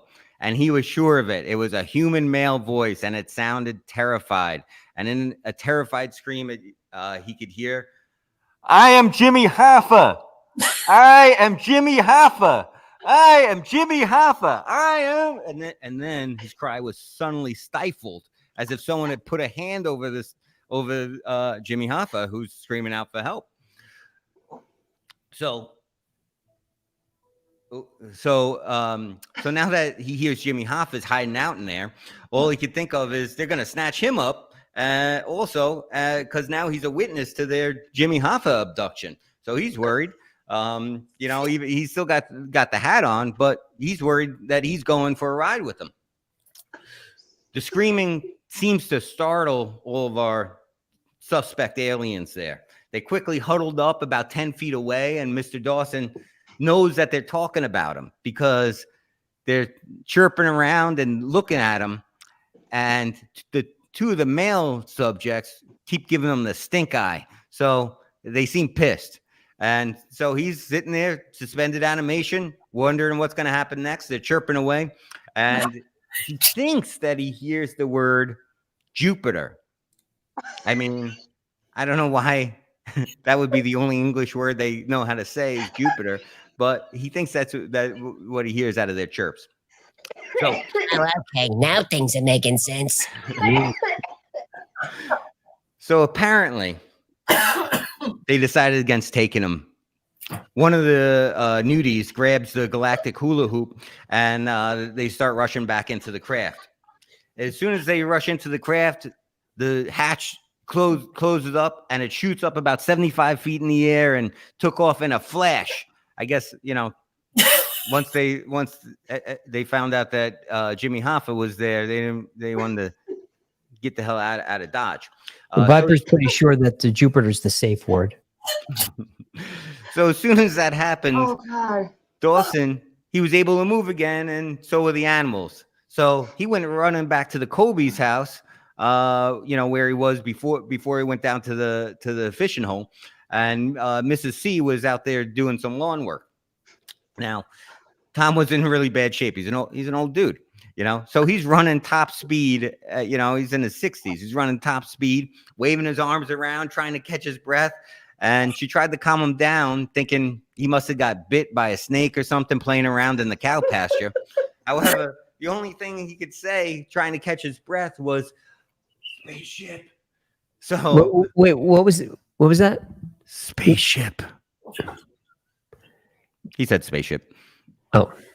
So so he couldn't get any words out. So that's the only word he was able to get out was spaceship. So his friends know something's wrong, and they rush him up to the hospital, where he gets treated for hysteria, of course, which happens to so many abductees. The doctors checked him out to see if he was on any drugs or alcohol, and he came up 100% negative. And he didn't want to go to the cops or anything, but one of the nurses on duty called the local newspaper, who sent over a few reporters. Of course, they heard Jimmy Hoffa, aliens. They had to get their scoop, Our witnesses continued. The witness, Mr. Dawson, continued to insist that he knew what happened, and there was no doubt in his mind it happened just as he described. He said he thinks that they would have taken him if he was a younger guy, but because he was old, maybe things didn't work the right way for what they had in store. I don't know. I mean, Mr. Dawson, he had no history of mental illness, and this was the first time anything even remotely similar to this happened to him. He's lived a pretty normal life as a car salesman. Maybe someone can punch me in the face and see if that helps. So the story's not over. The next day. But it's getting close. It's getting close. Getting close. The next day, some guys show up at the hospital asking for statements and how to contact, the subjects. So the men were described as dressed in all black with olive skin and spoke mostly with a slightly foreign accent. And we all know who that is. There's a picture on the screen there, So now we got some men in black show up. They started taking soil samples and witness statements from the doctors, the nurses. They went over to the Colby's houses, and Mrs. Colby asked what organization they were from, and they replied, MUFOC. Not MUFON, but MUFOC, which, would make more sense as MUFON, but she was careful to write it down because it sounded so strange to her. Now, they told her that they were from Macon, Georgia, so she assumed those letters stood for Macon UFO Club. But of course, she also said they didn't look like they were from Georgia, and they certainly didn't talk like they were. So after all this, Mr. Dawson never wanted to talk about it further. He never wrote a book, never tried to make any money. Everyone who got interviewed about him described him as a credible family man. He wasn't the type to make up wild stories or anything like that. So, I mean, and that's the end of the story. I mean, so now that I've proven pretty much beyond a reasonable doubt what happened to Jimmy Hoffa, I expect the FBI to start taking some of my phone calls more seriously. And if you enjoyed this story, please go to cavemancoffeeco.com and use the promo code YFiles or the YFiles for 20% off your Java 51, the best coffee blend in the galaxy. It's out of this world. And that is Gino's Story Hour for tonight. I had to write this down. The nudies grabbed the galactic hula hoop. Oh shit, where he go? Tell me something I don't know. Where's Gino? Oh shit. God. So, I mean, if you're going to make up a story that you want to be believed, you probably wouldn't add Jimmy Hoffa in there. And again, he said for sure, I know it sounds crazy, but this is exactly how it happened. All right. Well, I guess we can close the case on that one. I think so. 5 years. Here it is on the Wi-Fi's AfterBuzz. I mean, basically, regardless of this story, they're never going to find Jimmy Hoffa. It's, at this point, almost 50 years have gone by. Even anyone who could have been involved has to be over 70 years old. So most people, he's got to be dead or on Jupiter. Caesar B wants you to just add on to the story a little more. Why? That was too long? No, they want more of it. Oh my God. Sorry, that's all I got. Well, Dr. Nan Fran is there for $100. You like this show? Send me some dough. You can super chat. I hope you know about that. There is one thing that I am sure of. You gotta tip me some more, human. Won't you tip me with some money? Hey, hey, fishy, fishy, fishy. Don't you know you gotta tip the fishy? Hey, hey, tip the fishy. Tip the fishy tonight. Dr. Nan, friend, I hope there is a universe where there is a Y-Files theme park and I get paid to cosplay as Rune Lady. Amazing episode and the message at the end. I really needed that this week. In every universe, especially this one, I love y'all and Y-Files fam. Hand hearts. Thanks, Dr. Nan. Someone cosplayed as Hecklefish at Dragon Con, and we can't find a picture of it. How could he not send us a picture of that? How do you cosplay as a fish? Because fish are horizontal, right? And we're vertical. Is it just a Hecklefish head with fins? Just a head. You could wear like a big fishbowl and then just have the party, like your head painted as fish and the rest of you like wearing blue inside the fishbowl. And then you could, this could work. Don't you remember in Karate Kid how he went as like the shower? Oh, yeah. Like that, but you're wearing a big bowl. 2 questions. A, what are you smoking? And 2, can I have some? Listen, she has amazing ideas, and she. Oh, yes. I think we lost internet. Did we lose internet? No, we're still there. I think. Ugh, for $1.99. Will you do any occult stuff? Aleister Crowley, not on YouTube. We can't do that because of the sex magic. You know, we keep the sex magic in Gino's story hour. But on the podcast, we are going to cover Aleister Crowley and Gino. You had a zinger. You teed up. Earlier, someone asked what I would like to see that we can't do. And that's right. I would say there's 2. One is Walt Disney. Is Walt Disney frozen or not? But we can't do anything on Disney.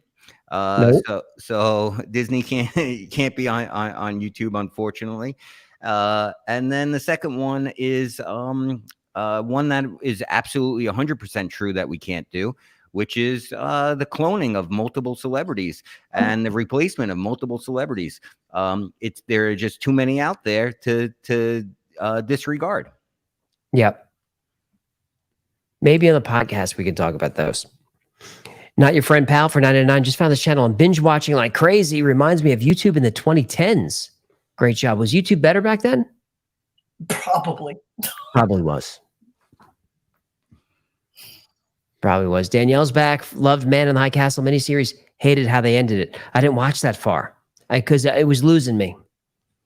It was losing me, Danielle. And I was going to go back and check it out, but if you hated the ending, I'm probably not going to like it either.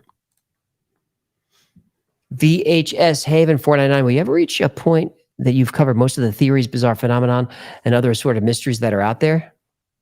Not for a long while, VHS. I mean, our topic list has got hundreds of items on it. So mostly what we do is just try to bring the ones that people request the most. But I've done some episodes I'd never heard of. So there's lots of stuff out there. There is low, never the. They say the universe, in this case, universes are expanding. Well, my question is, what the files are they expanding into? Great episode. Yeah, that's the big thing is what the Big Bang happened. Okay, it happened in what? The universe is in what? What is the substrate? What's the medium? No one can really answer it. And how did the bit like? Oh, you're going to answer it? No. I don't know what they're expanding into. My question has always been with the Big Bang, like if it was just nothing and then it just exploded, what was right before the Big Bang? Right. It was nothing. How did it happen? Like I get the theory where some people say like it expands and then it contracts into like a little tiny, dense thing full of everything, and then it explodes again. Right. The Big Bang and the Big Crunch. Right. There's a theory that white holes birth universes. You shouldn't have said white hole. Now Jen's sniggering over there. How dare you? How dare you? White holes were in the research. You didn't see the white holes? No, I didn't. Jen prefers black holes. What?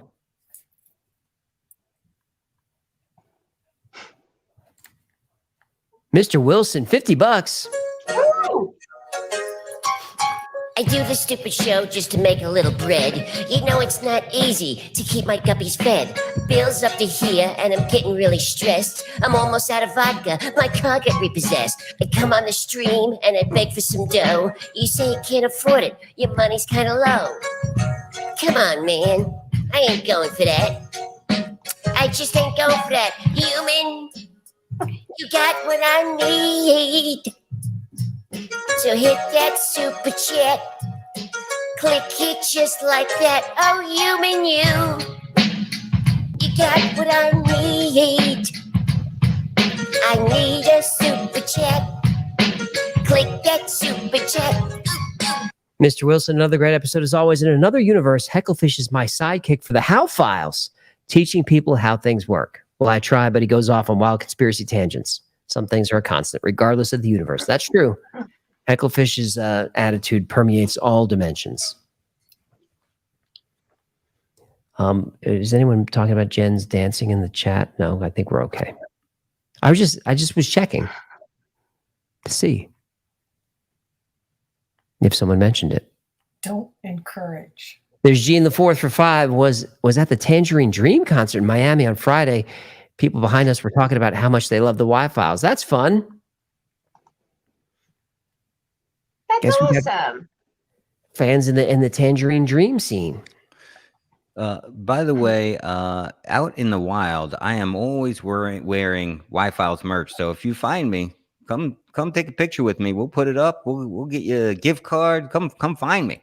And if I find you with the Y-Files merch on, then you get a personal Chino time. I don't know. Where he go? Tell me something I don't know. Barbecue sauce included. Where he go? And Chaz Fink has a question for Gino. How did Hoffa get past the Van Allen belt? I'll have to defer to Jen for that. Chris has comments about black holes in Uranus.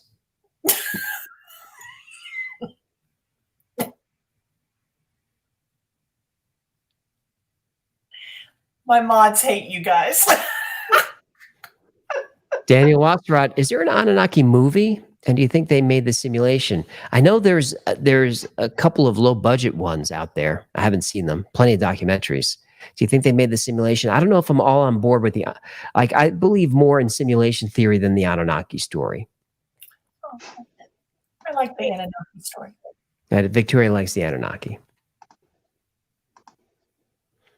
Chris, so is Uranus a black hole?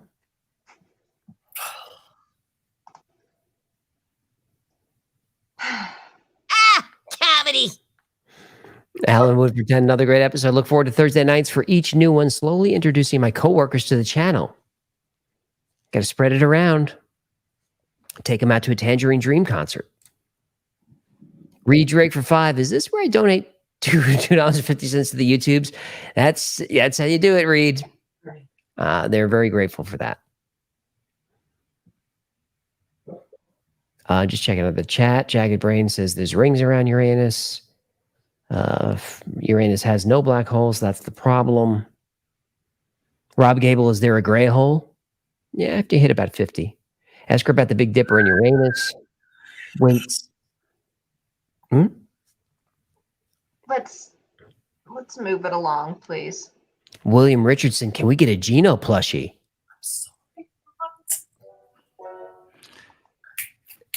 Definitely need a spy mechanism in that. The eyes definitely would be watching you at all times. Yeah, you don't want to have a Gino plushie in your apartment. You gotta run a scanner over that. And a UV light. Stephen Carter for 20. Do you think that Neptune is from out of the solar system, and why is it warmer than planets closer to the sun? Apparently, there are 1,000-mile-per-hour winds with diamonds, but it's still radiating heat. That's true. It rains diamonds there. I haven't read why it's radiating heat. Maybe it's volcanism. I'm not sure. But that's interesting, Stephen.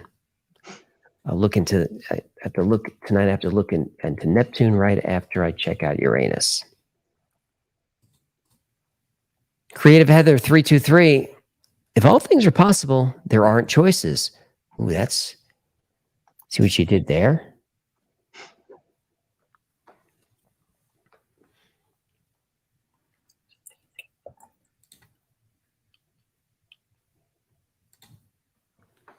All right. But this is today's shirt.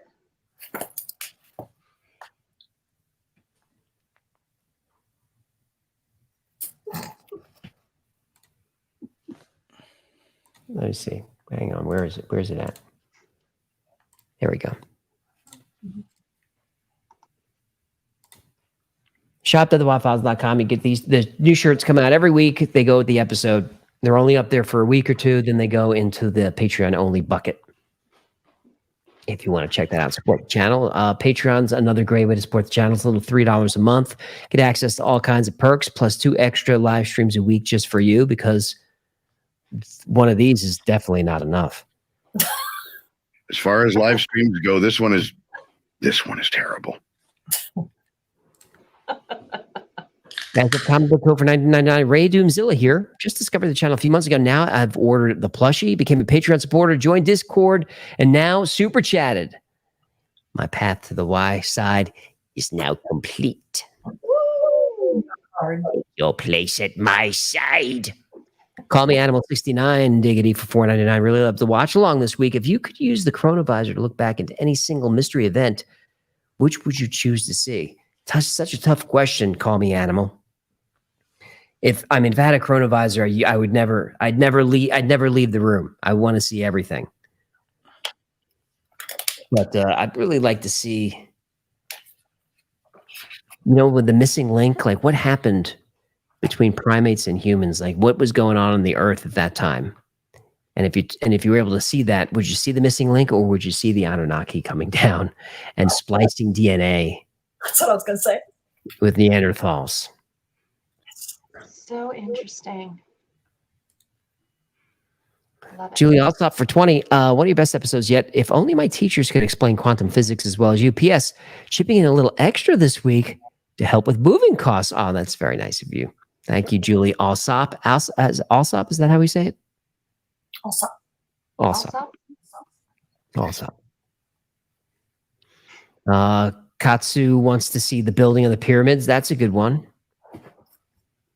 Iron 7 wants to see what happened to the Tesla Tower. And that's Wardenclyffe Tower. They just tore it down because he couldn't pay his rent. Tesla couldn't pay the bills on Wardenclyffe. They just tore it down. Lisa splicing DNA. Kyle Smithers says there isn't a missing link. I guess that's because it's Anunnaki, right? Eugency wants to see the Anunnaki for sure. Dustin Yon would go back with the chronovisor and watch Gino setting up his PowerPoint.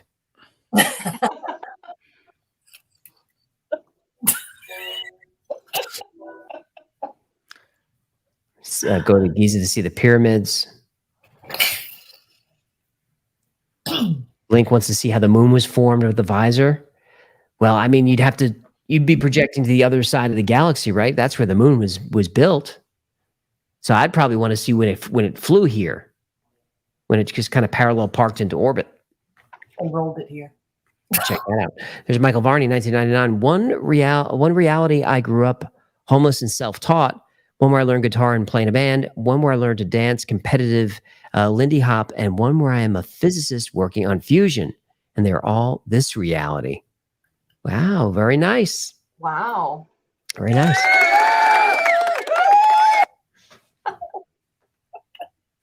That's impressive, Michael. What did this say? Perineum? Oh, Personium. What did I say? Please tell me what the new studio has. Please tell me that the new studio has a break room diner named Mel's Hole. I need a Mel's Hole just now, sign. Perennium. Does now. Personium. Sorry. It's a slip of the, well, you know the rest of it. Becky Ward for $4.99. Today's my husband's B-Day, and my daughters and sons were both last week. Could you all sing happy birthday to them, please? Absolutely. Happy birthday to you. Happy birthday to you. Happy birthday, dear Ward. Hang on, we got to start over because Victoria didn't sing. Just start. Ready? 1, 2, 3. Happy birthday to you.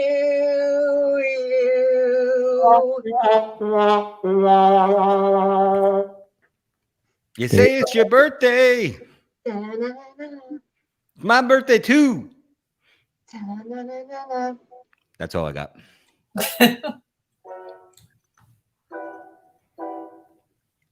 $369 Universal. Thank you for the 20.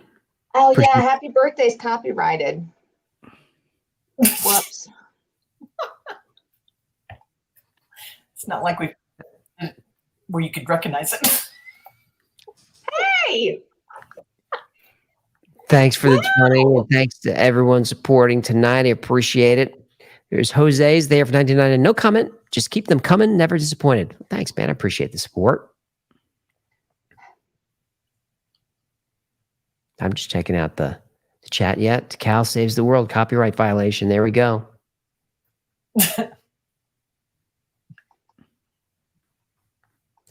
JPML, amazing episode again. I swear I remember Jiffy Peanut Butter, Bernstein Bears, and a few others. A lot of people do, JP. A lot of people do. Sparkly Pig for $5. I'm not a fan shirt piggy, but the art is marvelous. Would you please look into reasonably priced prints to hang on the walls of my pig pen for Sparkly Pig? Get some prints up in the store? We talk about it tomorrow during the production meeting. We will? Yes. All right. Well. All right, Jen, you're on. I'm on now? Okay. So we're looking into something like that, Sparkly Pig. Okay. Jen, could I add one thing? Some people were asking when I said I'm out in the wild and if you find me. Well, this weekend I'm going to be in Los Angeles and I will be at Halloween Horror Nights in Universal wearing my merch. So come find me. If you're at Halloween Horror Nights, I will be there. Nice. Nice. All right. Let's see. Ryan And gave Gino for will be at $10. Yucks in Cleveland this weekend. He'll also be at Caroline's on the 25th, 24th, and 2 shows on Sunday. Someone's got to leave the studio. No, he came back just for that, just for the joke. Ryan Gay, $10. Love the channel. Thank you, Ryan. We love you. Very, very much appreciated. Thank you. Let's see. Chris Hudson for $20. Thank you, Chris. I like the bike. Great episode. I'm a believer in many worlds theory and happen to be reading The Fabric of Reality by David Deutsch and have Hugh Everett's biography, The Many Worlds of Hugh Everett III on order. PBK knew the truth. It's an interesting topic. I mean, I have to watch the episode again a couple of times, I think, to get everything. Eric Ringarud for $9.99. Can you share any details on Hecklefish's appearance rider? I've heard some diva rumors. Yes, that fish, God love him, is a pain in my butt. So he's not on these because he has a rider in his contract that he only has to appear on the actual episodes. We didn't realize that he would become so popular. And so we let that slide. And when we renew his contract, we may have to change a few things. So yes, he's a diva. You won't do the podcast either. I know. You can only put Belvedere in his bowl. He's kind of a pain in the butt. but we love him anyway. All right. Casey Gates for $20. Thank you. What's up from the Wi-Fi Discord page watching along? Woohoo! Hey, everyone over on Discord. Thank you. We love you all over there. Danielle is back for $5 Canadian. Thank you, Danielle. Loved the movie Everything Everywhere All at Once. Good description of many worlds theory. I've not seen that one, but I've heard that it's really good. Maybe I'll have to check that out this weekend. We'll see. MX for $4.99. We need Gino's Vino in the store. Love our great show. Love you guys. Gino's Vino. That's an interesting one. We are working on like a Crab Cat whiskey. We're just trying to find, or Crab Cat bourbon. We're just trying to find the right partner to work with. But yeah, looking forward to bringing some of that stuff to you guys. And I'd be all tequila. Yeah, Gino would be tequila. Hecklefish beer. Will we ever do Flat Earth? Lars, we would probably do Flat Earth on the podcast. We won't ever do it on YouTube because it will get like a context warning, and then they don't push your channel as much. It really affects the algorithm. So unfortunately, but thank you, MX. Wilma. Hey, Victoria, read that last name for me. Tits grow. Wilma Tits Grow. You gotta say it all together. For $1.99. Thanks, Wilma. Never had a super chat read. Well, you just did. And I don't know the answer to your existential question, but you know, do those exercises that they talk about in Are You There, God? It's Me, Margaret, and maybe they will. Gino doesn't get it. Women, old Gen X women, we understand this one. So in the chat, where's my Gen X women? Yep, these people get it. All right. I opted for Tales of the Fourth Grade Nothing. Yes. There you go. Super fun. Hey AJ, read the name of the super chat. Never had a super chat read. No, read the person's name. Wilma Tits Grow?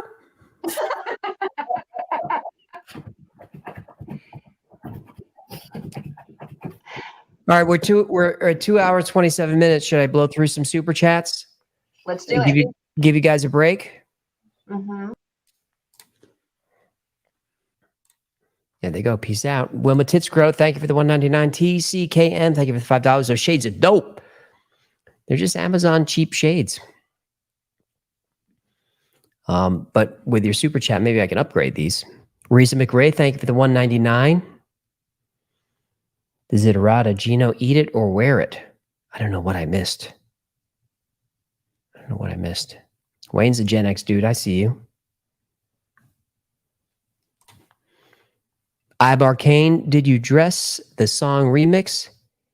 Did you address the song remix? How was that done?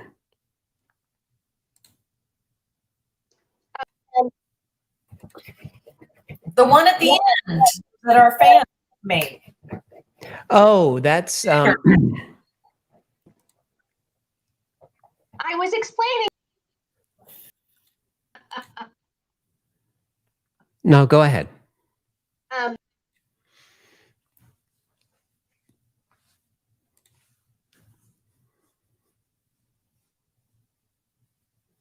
So the song is with music on repeat by Victor Lundberg, and one of the Wi-Fi's fans added his own lyrics to it. So a link to his channel is in the description. He did a great job with it. I mean, it's catchy.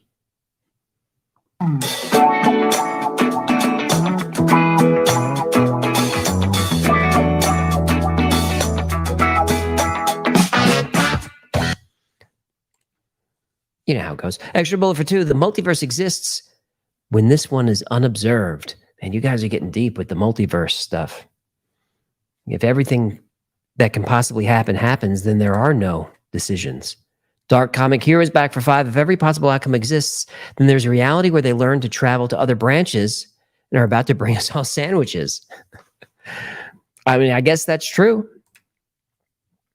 Sean Donaldson for 5. Thanks for your modesty concerning our cash. It lends much credibility to your eyes and opinions. Well, thanks for that, man. I try to be honest. AJ Jazzercise. AJ, that original background is classic. You should go back to it. You mean this right here? Amphibious one. It's okay, Jen. He can't silence you. We heard you with our minds. Yeah, but she didn't even hear you. She didn't. You can travel multiverses in your sleep. A couple of people have said that. Teach me how. Ryan's there. I know there was a television show about Skinwalker Ranch, but a deep dive on the history of that place would be interesting. That's coming up. I keep pushing it down the list because it's covered so much. And, you know, there's a reality show. And I think I'm going to debunk a lot of it. But it's coming. GPRS, AJ on the couch tonight.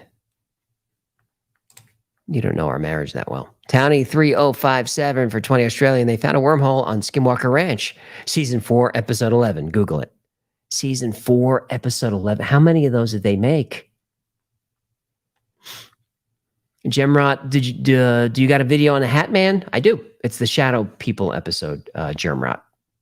Talk about the Hat Man in that one.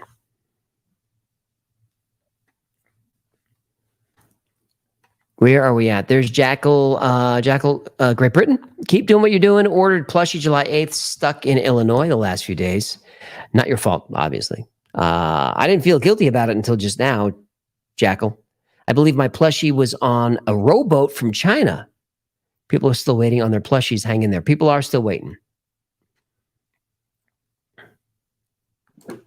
He took a little rowboat to China. Right, to find you. How does that one go? I sailed away to China. And you know the rest of it. You were singing it to get your laundry clean or something? No. Thomas, great episode. Jiffy was fixed in the same update that corrected the Allies during World War II. It was in the patch notes. Yeah, I never read the patch notes. So that's my bad. I gotta keep up with the releases. Fran Esposito, wish I could afford to give what your work deserves. Thanks for the smooth, introspective adventure. Fran, don't feel bad about that. Every little bit helps. And I'm glad you're out there and I appreciate the support.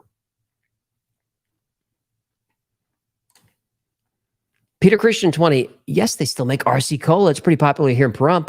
I'd be surprised to learn Art Bell wasn't an RC Cola drinker. So if they have RC in Pahrump's right there. Can I get it in Vegas, Peter? I'm gonna have to find out where I can get some RC Cola around here. RC Cola near me is the first Google result. It's here. It's here. It's all over the city. Oh my goodness, this was the best After Files ever. Stalwart Potato 20. I discovered your channel about 6 days ago. Uh-oh. Stalwart, I prefer you to watch the After Files after you've seen a bunch of episodes and you just kind of like become sort of a fan. Because if you're new to the channel and then you tune into this. Hey, kids at home, if you want to learn how to do a professional live stream, watch something else. This ain't it. This helped me keep my mind active through one of the darkest times of my life. Keep it on, brother. Thank you so much. I'm glad you're here, Stalwart, and hang on. Keep on keeping on. When you're going through hell, just keep going. This too shall pass. I promise. Call me Animal 69 Giggity 999. Alligators can grow up to 15 feet. However, most have 4. Good one. Love this watch along this week. If you could see any event in Mystery Chronovisor, what would it be? I don't know if you sent that again or if I read it in a different universe. Mr. Pickle says, no, don't give in to the RC Cola. Why not? Is there something going on with RC? Did they get Bud Lighted? What do I do? I'm doing it. I'm going back. There's Wayne. Great episode. Joined before shorts, podcasts, etc., and shall remain. So how did Bill Shatner provide the Cave Johnson portal-like funnies? Love it. I just called in a favor. I called in a favor from Bill. And thanks for sticking around so long. Gary Miller for 10. Please consider adding an extension to your browser to enforce dark mode. All eyes will thank you, especially at night. I didn't think of that. But I will do that from now on. Yeah, I'll do that from now on. If this was a professional thing, I would have done that earlier. Patricia's there. Could we be experiencing alternate realities when we dream? Some people think so. Philip K. Dick, that's when he experienced his, when he was dreaming and when he was drugged during a dental appointment. He was given sodium pentothal and he shifted. So I think some people are tuned into it. And maybe you're one of those people, Patricia. Badass Coyote for $9.99. We are the champions does indeed say of the world at the end of the first verse.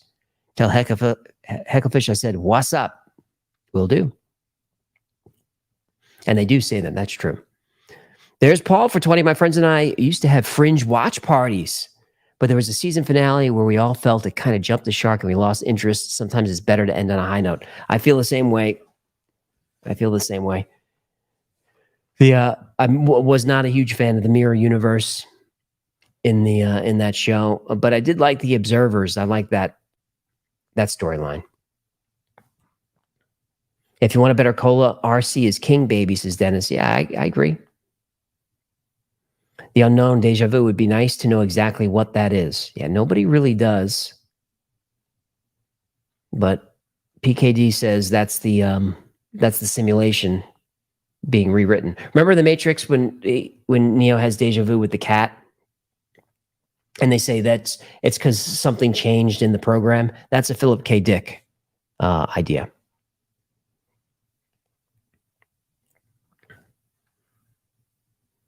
There is Doug Sims. Whoa, $500. I get pretty freaky. He's a super freak. The kind of fish you dream about. You got freaky dreams. I get pretty kinky. He's a super freak. But only if you pay me. Gotta pay the fish. I need a tip. I need a tip. I need a tip from you. And you. And you, human. You and you and you. Hit the super chat. Hit the button now. Doug Sims for $500. You guys rock. I didn't even realize how much I love these after files until we didn't have them for 2 weeks. Was seriously jonesing. I love Fringe too. Sorry, Doug. I would like to take maybe 1 week off every so often if that's okay.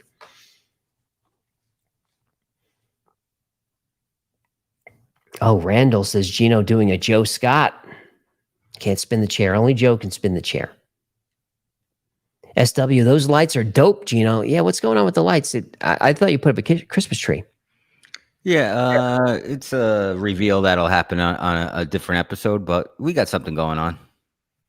All right, there's the answer. We've got something going on. The Journey for 5, 923 predictive programming for years, personal drama and vision since 2013. An episode needed ASAP as it's almost past.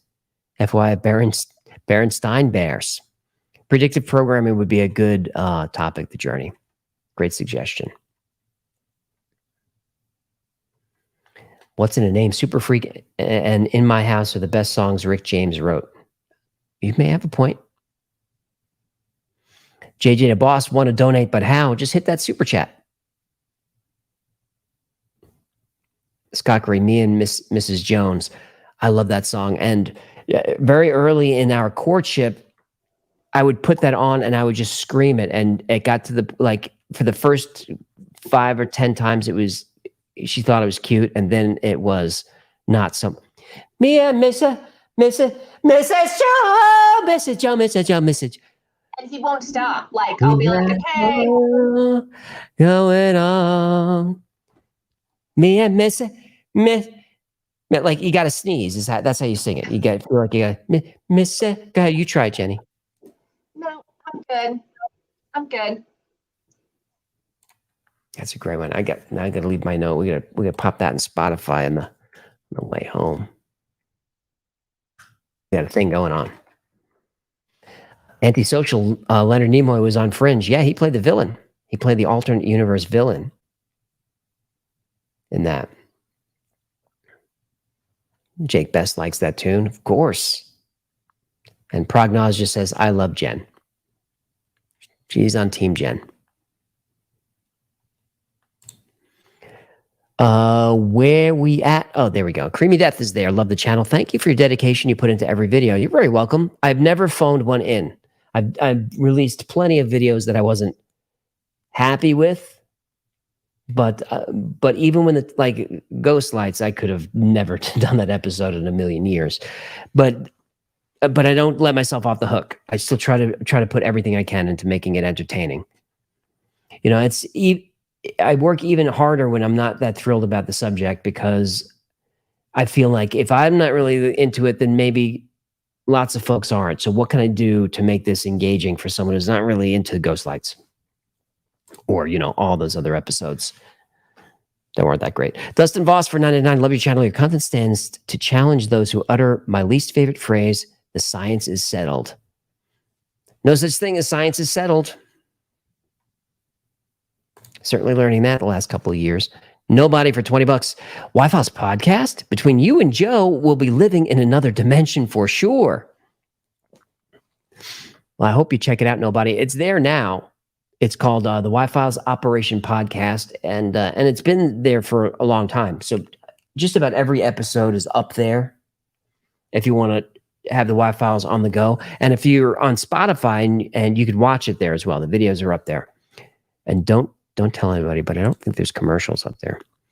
Doc Ito, $4.99. Hey, I started watching when a friend introduced me to your pyramid episode, and I was blown away. Got him a mug as thanks. Thank you for being so awesome. Thanks, Doc. You're the awesome one. I think he's talking about the Tesla knew the secret of the pyramid, how the pyramid maybe generated electricity, which I think maybe it did. I was really fascinated by the piezoelectric effect of the pyramids, how certain chambers are made of quartz. And then they found residue of specific chemicals that, when pumped into the chambers, created tremendous pressure, hydrogen gas, enough pressure that could warp the quartz. And when quartz does that, it generates a ton of electricity. So that, I feel like all the pieces are there. Is that there was at some point a long time ago where someone was trying to debunk it and saying, yeah, but you would need like a water source with copper going into it. Like we talked about Wardenclyffe Tower, Tesla's Wardenclyffe Tower. He built that on an aquifer and dropped these copper and iron rods into the water to complete the circuit. Well, eventually they found that under the pyramids is an aquifer, and they found copper and iron rods going into the aquifer that are ancient. So I feel like they were onto something. But I appreciate that, Doc. There's Ruger for 5. Multiverse, multiple dimensions. Anything is possible with God. Keep up the entertaining vids. You got it, Ruger. I appreciate that. God or the simulation programmer. Either one, they're interchangeable. There's Christy Myers. I also want to believe that we connect with other realities when we dream. I need that magic to be real. If you believe it's real, then it's real. Philip Dick thought so. Jake Best Science has discovered Uranus is warped. My eyes are up here. There's M Nash 499. If time is affected by gravity, does that mean the time is slower the bigger you are? The only way to stop AI infiltration is to turn off its clock. If you have more mass, then you have more gravity, then time moves slower. So like if you are a black hole, time moves much slower around you. Stop AI infiltration, turn off its clock is probably the smartest thing to do, is stop all AI research today, but they will not stop, not today, not ever. It marches on, perhaps to our doom. Diogo Lopez for £5. With so much being revealed about aliens and UFOs, what is about to happen that they are hiding? I don't know how to answer that. Clearly the shadow government within the government. I even hate that expression because it sounds very conspiracy-y, but there is a shadow government within the government. I don't think anyone would deny that. They're going to hide as long as they can hide. I I feel like it's getting harder and harder for them because we're aware, even people that are not into this stuff, we're into this stuff. And I know that you wanted to talk about the Mexico aliens. I don't know if we're going to get to it tonight because we went a little long. We'll see what happens with the super chats. But even people that are not into this stuff are now aware of. I mean, I see UFOs on mainstream news, and just people are finally starting to report the stories without the smirk. The condescending smirk for the UFO stories. We're finally starting to see them take it seriously.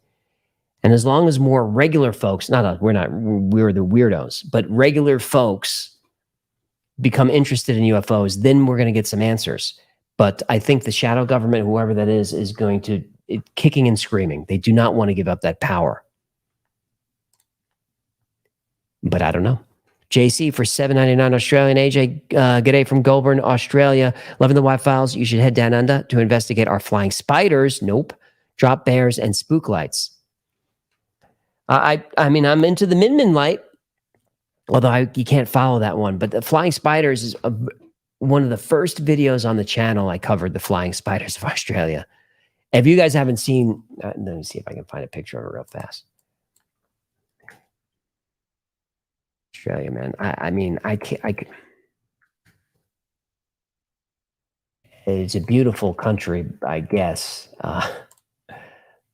But all right, just for example, let's see. And Jen, you see this? This is the country. This is Australian countryside here. Nope. Nope, that's not for you. And here's just it's just here, just. Jen doesn't like spiders. This is just that's the countryside. It did not snow. That's not snow. Nope. Those are webs. Those are webs. No. Oh God, no. That's like arachnophobia on steroids. I would lose my mind.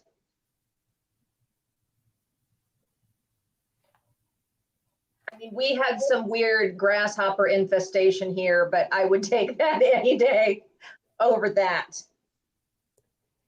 I would have said that too, but one gave me a wedgie the other day in the warehouse. I mean, it snuck up behind me and it gave me like an elbow. I couldn't believe how heavy the thing was. Yeah, no. Yeah, so I covered these very early on the channel because it was so creepy. Look at that. So this is just a thing that the spiders do. They kind of migrate periodically. But I mean, after one season of this, both Jen and I would be like, I guess we pack because one of the season of this, enough of this. What? Yeah, no. And look, I know spiders are super beneficial. They say there's like over 1 million spiders per like square acre of land, and they keep the insect population down, all of that. Fantastic. Wonderful. They can stay out there and keep the insects down, and that's awesome. And I love them out there. I consider myself a tough guy, but when a bug is on me, I'm very unimpressive. Very unimpressive. And if I'm just, if you see me walking like down the street and suddenly that just means that like I walked into a spider web, or even if like the breeze hits my arm the wrong way, that feels like I'm slapping myself. I'm very, it's very, very unimpressive. I walked into a web. The spider was so big, it like smacked me in the forehead. It was awful. But what's the noise that you make when you see a mouse? Well, we don't have time to tell our exploding mouse story, but maybe we can get into it next time. But if you had to guess how many maggots could fit inside of a dead mouse body, Whatever number you think that is, multiply it by 1,000. Mm-hmm. It's unnatural. Exploding mouse.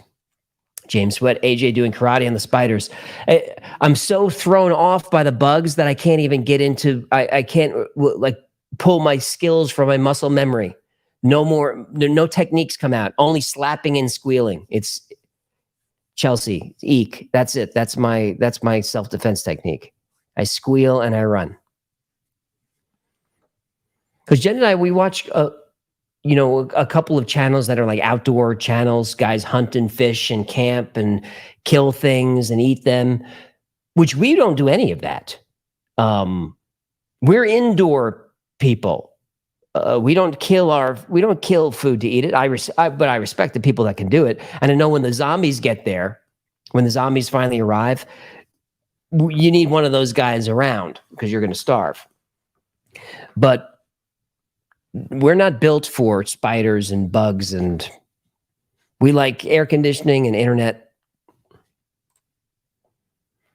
The Perry Smith is there. Another great episode. Happy to watch it again after no internet for 2 weeks post Hurricane Idalia. Also, you owe half of this to YouTube and a quarter to Metallica for their appearance in tonight's episode. Yeah, Metallica's lawyer, that I'm sure the email's already in my inbox.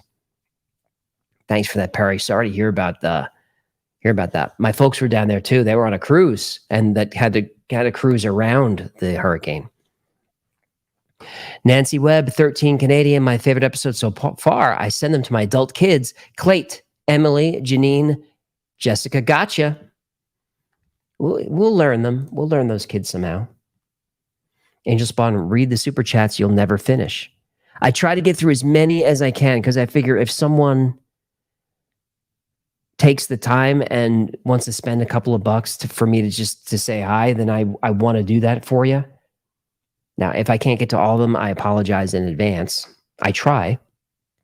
But once I see Victoria and Jen, once I just see lots of yawning, I know it's time to wrap it up.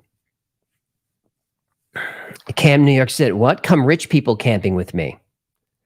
Well, that's the thing is I like to watch them. Like Survivor Man he's the best. That's the one show that they're all try to be Survivor Man. He's the best one.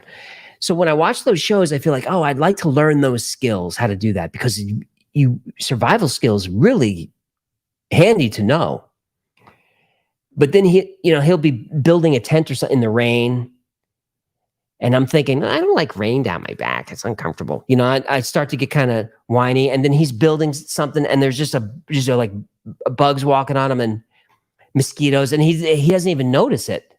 And me, I'm just, I wouldn't be. He would just send me to the tent. He'd say, Spaz, you go in the tent, and I'll tell you when I've killed something. You go lay down, because I would irritate him.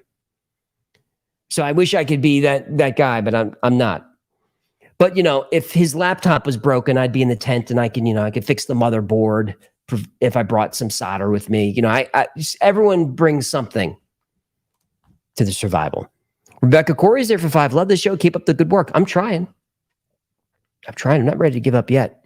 We got at least 3 or 4 more weeks of this. We'll get Illusion for 5 because people are people. A lot of people call the grocery store majors.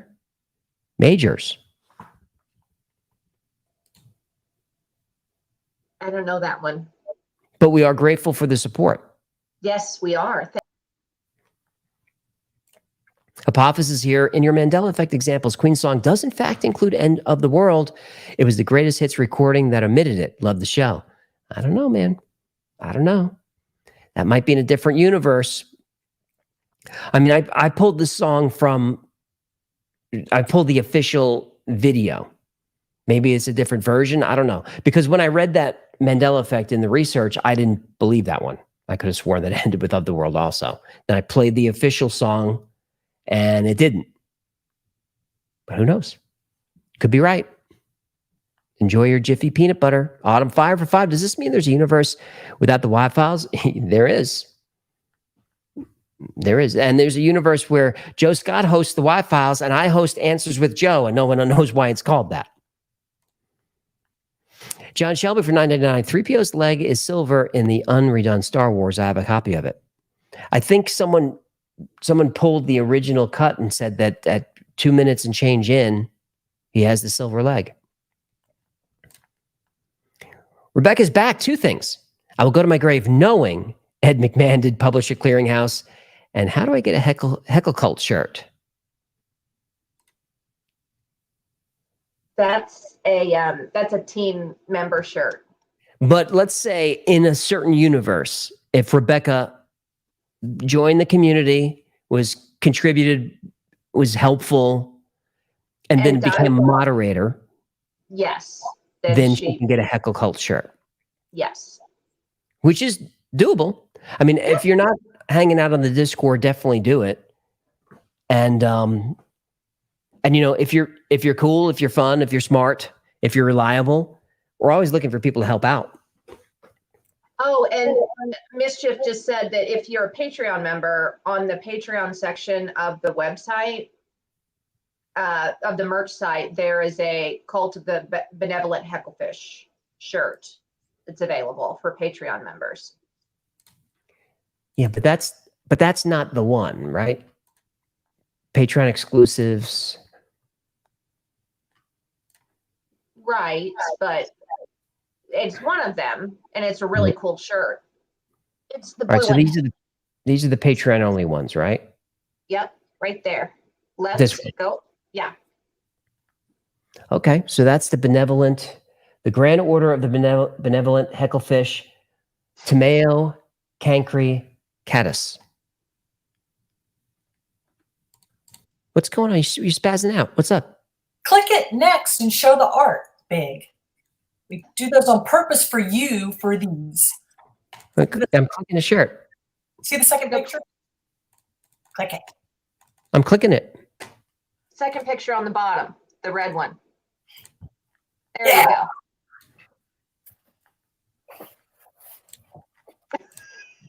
She was down there shaking her pen at you. Well, let's get her out of there. Oh, there you go. All right, everybody's spazzing out. So, Rebecca, that's how you do it. Join the and anyone join the Discord and just participate. All the mods that you see in the chat right now started off as Y-Files audience members, and then became most of the mods are Patreon members or became that way. And just hang out on Discord, and someone will tap you on the shoulder, you know, like you're rushing for the sorority, and like, psst, you seem cool. You want in? And then Victoria makes you drink goat's blood. Did you see her face? Yes. It kind of lit up. She was like, you know what? You know what? Like in Red Dawn. It's not that bad. It wasn't that bad. See Thomas Howell with blood like dripping down his face. Right. So that's because he killed his first deer. So right. So Red Dawn. So I watched that, and I think like, oh, if that happened, we could be up in the mountains and we'd be fine. And as soon as first of all, we'd have trouble killing the deer. Yeah. Because it's like, I'm kind of an animal guy, but I'm starving. And then if we kill it, who's going to drink the blood? You. Well, I would say you ladies first. I shot it. Well, that's why you have to drink the blood, is because you have to ingest the spirit of the animal whose life you took. If I drank it, it doesn't count because I didn't take its life. Unless I like jumped on the back of the deer and like gave it the like some crazy person. Is that how you kill a deer? You give it headlock noogies? Yes. All right. That's the new hunting technique from Jen. Headlock noogies on the deer. Write that one down. Morning, afternoon, headshot 999. Did you bring up quantum immortality? The theory is that if you die in one universe, you jump to the next closest, and it continues until there's no more probabilities for you to live, then you die. I didn't cover it in this episode because it's kind of metaphysical, and I tried to stick to what science that I could, except for Philip K. Dick. But I believe him. I think he really did it. But I'm aware of the theory. I think it's super interesting, and I hope it's true. Gary Miller's there. I used to tell how Moses stopped being constipated. He took the 2 tablets and went up to the mountain alone. Now, tablets no longer works.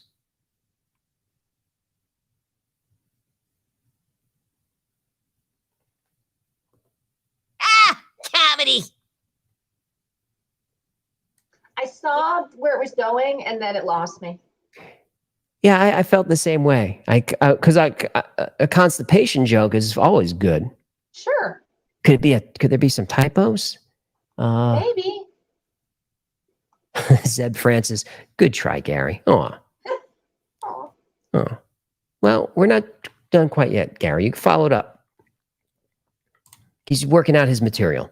JB Map 777. Can you do a show about the Thwaites Glacier, aka Doom Glacier? This glacier is about to break loose, and when it does, all coasts will rise 6 feet. But will they though? Let me write it down. The Doom Glacier. Who named it that? How dare you! The glacier! It'll rise 6 feet! How dare you! Thank you, Bray Wyatt, for 1999. Another great episode. I'm in the desert. 6 feet's fine. Another great episode. Good to know there's a version of me enjoying the correct version of We Are the Champions of the World. I'm also from a small town about 20 minutes away from Searcy, Georgia. So cool. Thanks again, Human. Thank you, Human.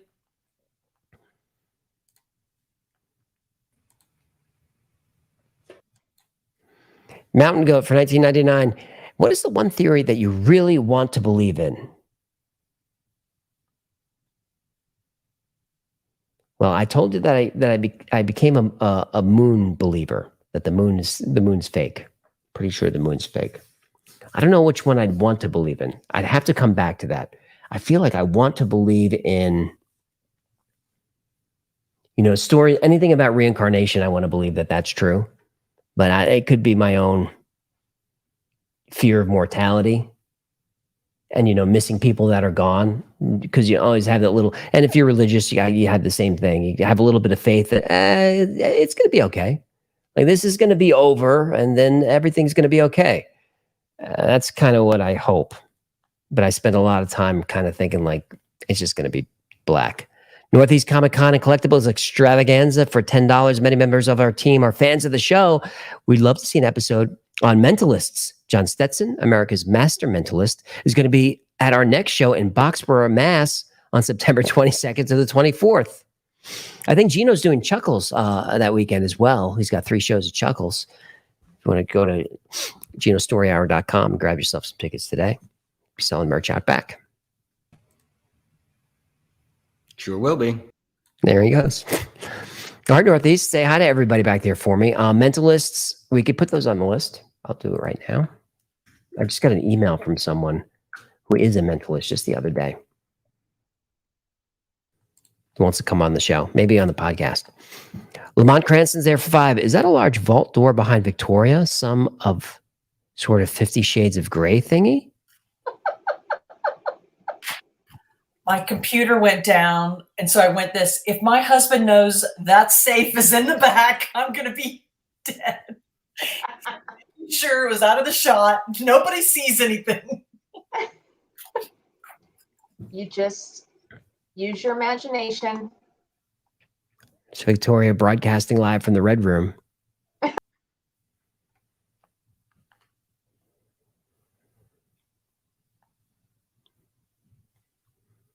There is Seamus M for $100.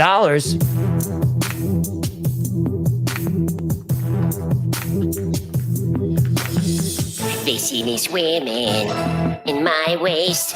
Send me money cause you know that my bowl is dirty. Cause you know my bowl is dirty. Cause you know my bowl is dirty. Wanna smell my bowl, it's dirty. Let me sniff my bowl, it's dirty. My poop is nasty. It's floating. Please tip me cause you know that my bowl is dirty. Cause you know my bowl is dirty. Cause you know my bowl is dirty. Wanna smell my bowl, it's dirty. Come sniff my bowl, it's dirty. Thanks for another fun episode. We were a little bit behind tonight, Kid Sports, but my wife watched along. She lost her ish on the Mandela portion. I was hoping that would happen. Question: if your alternate universe you dies, do you get stronger or weaker? If injured, how does it affect you? I don't think it affects you at all because that's not you. That's just another Seamus.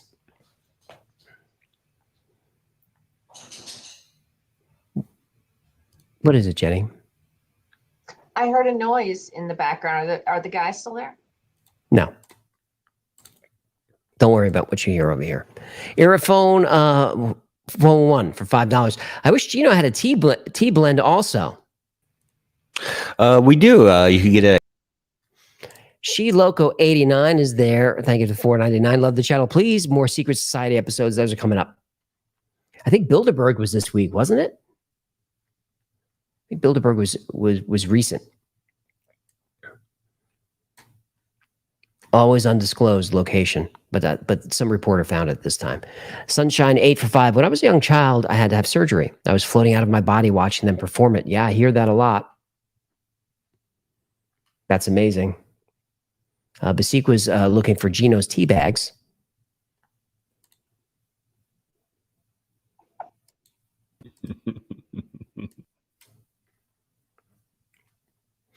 T-Fetch alternate universe. AJ has an evil goatee.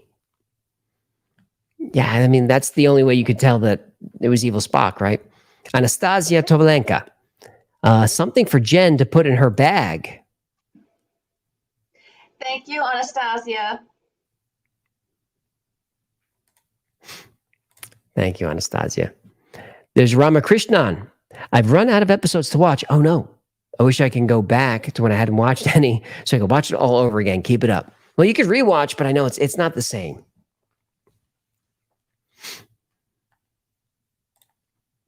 Corvus grokked this episode. Heinlein had it right. Appreciate that, Corvus. I knew you'd grok it.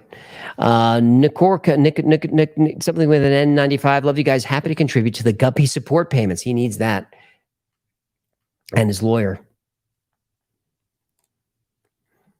How WQ $10 with all the recent UFO, UAP stuff going on. What do you think about an episode on whistleblowers, David Grush, David Fravor, Ryan Graves, and/or Bob Lazar and their experiences? Love your content. How I think those guys have all been covered plenty. I don't know. I couldn't really bring anything new to any of them.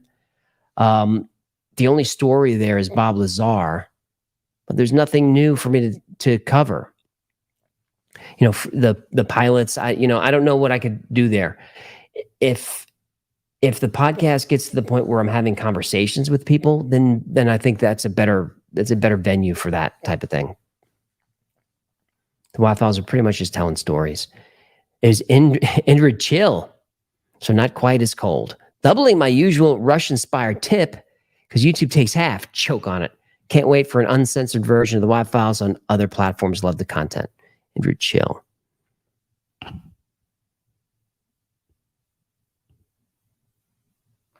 Indrid chill.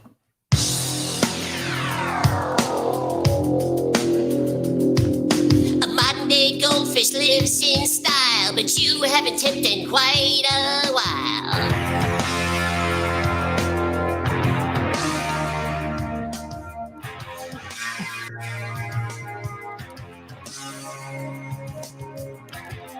My money is all spent. You haven't tipped a cent. I gotta pay my rent, or I'll be living in a tent in Portland.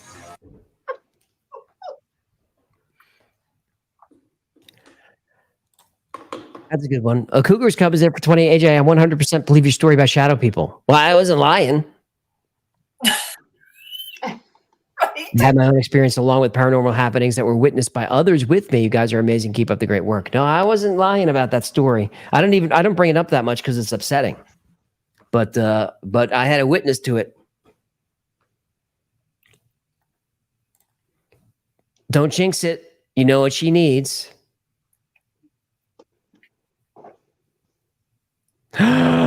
When though? Are they comfy?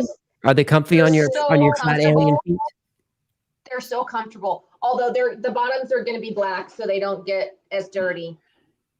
These are just the prototypes. Will there be like an upgraded version of them with red soles? You like the sound of it though, huh? Victoria, we might have to email that, or we have to send you a message on Telegram. Get some red soles. Killing me, woman. They're so comfortable, though. I love them. All right. There she goes. Fahim, 786, 5-pound. Jimmy Corsetti shouted you out on his Rumble stream earlier. He's a fan of the channel, but he's fallen behind on the videos and needs to catch up. Come on, Jimmy, get with it. Get with it. Jimmy just signed an exclusive with Rumble. So congratulations to Jimmy on that. I checked in with him on Twitter. If you don't follow Bright Insight, you would like it. Check it out. And Jimmy is a good guy. Very, very nice guy. Angel Spawn, 1999. You need to mention your alternative platforms, especially locals.com. I only found it because you mentioned Rumble on Saturday and that promoted it. It works as a Patreon alternative. You can make it open if you want. Angel, I'm going to work on locals when I get time to. But for now, if you go, the Wi-Fi locals is there, but there's nothing on it. I just grabbed it to make sure that I reserve the name. So we'll do that when I have time, and we'll put some exclusive stuff on there. But for now, I direct everyone to Patreon. But I do agree, and we are on Rumble. Every video we do goes there immediately after. I think pretty quickly after. It's auto syndicated, and we're streaming live on Rumble right now. Paul's back for 10. I'm only half weeb, but senpai is like the leader of a class or group, and it's kind of an anime meme for people to be noticed by the senpai of the class, but I'm sure chat will correct me. They will.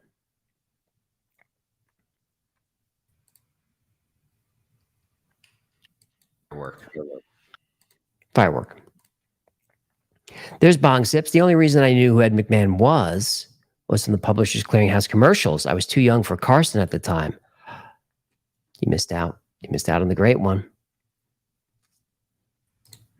I worked for Publishers Clearinghouse. I am positive that Ed McMahon was the guy. I opened envelopes all day for them. He was for a different clearinghouse type of thing. He was like for something else. Right, but I didn't work for that one. I worked for Publishers Clearinghouse. And Ed McMahon was the guy? I remember it in the envelopes.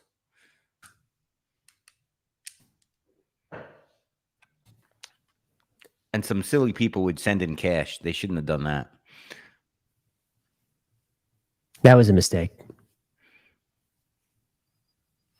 And a couple of people have sent me cash and cashier's checks. They don't want to give YouTube, or they don't know how to do it. I haven't cashed any of it. I just keep it in a box. It's up to like $65.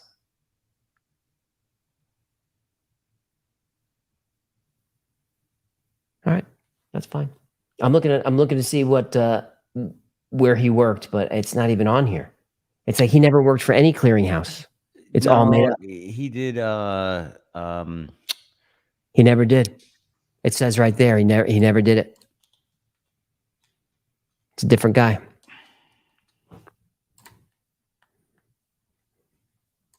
I'm just kidding. He worked for a different one. Paul's back as a hunter, smoking the bear in the smokehouse. What's he doing to that bear? Is that even legal? Joseph Lane for 5. Can you please look at some of the atomic bomb tests? One of them has a car that appears right before the test, and it wasn't there beforehand. Thanks. Joseph, you have to send that in the tips line or email me that. I definitely will check that out. Richard Brooks, AJ and Jen make a cute couple. Much happiness to you both. Well, we don't have much, but we do have some. Samantha how do you say? Is it LaCroix? LaCroix? LaCroix. Samantha LaCroix. It's LaCroix. It's LaCroix. I was waiting for the Kansas City to come back out. Anybody else remember James Earl Jones passing in 2012? Not his wife. Me and my sister both remember that. I don't remember that. That's a Mandela I have not heard. No. Darren Bennett for 5. Cartoon and novel Lord of the Rings Gandalf says, "Fly, you fools." He says "Fly, you fools" in the movie too. Because I remember having a whole conversation like they don't have the big eagles or whatever. So why aren't they using them? It's just weird. He says "Fly, you fools" because they can't fly at that point in time. Why are you making a face? Sheeple's there for 10. I've got to be the old man and go to bed for work in the AM. Me too, brother. This is we're knocking on my bedtime here. But I adore you all, including Jen's feet. Just remember, Jen, you are appreciated. Be well and have a great night. Is it awkward when your feet get mentioned? Well, you were talking about him for like 20 minutes. Oh, it's my fault then, right? Yeah. I'd love to have that button that in real life, if I can just woo.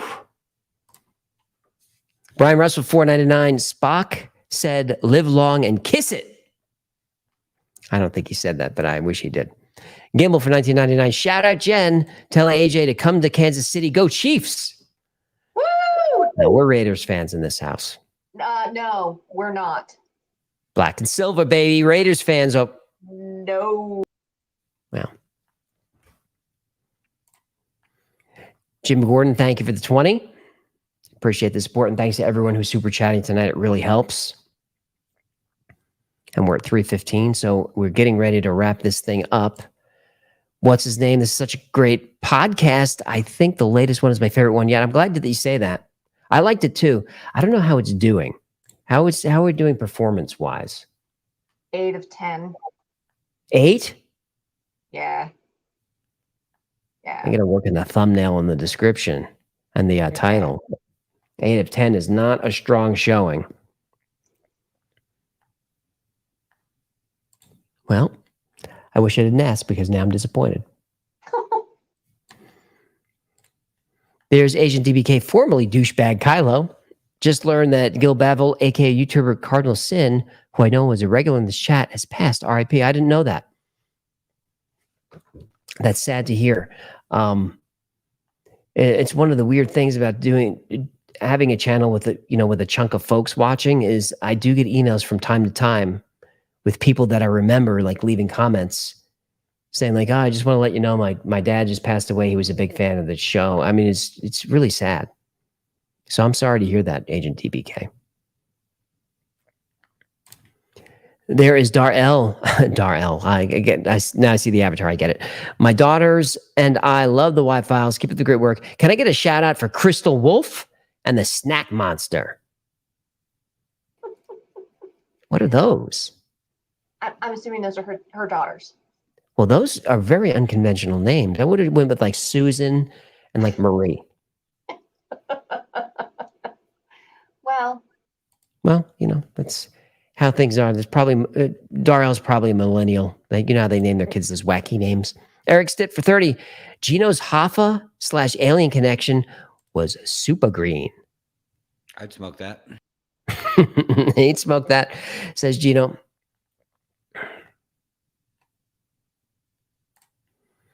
What's in a name is for 10. Couldn't the Mandela effect be proven by someone producing an old newspaper story about how Mandela died in prison? Wouldn't it not be that simple? It would be that simple if you just produce that.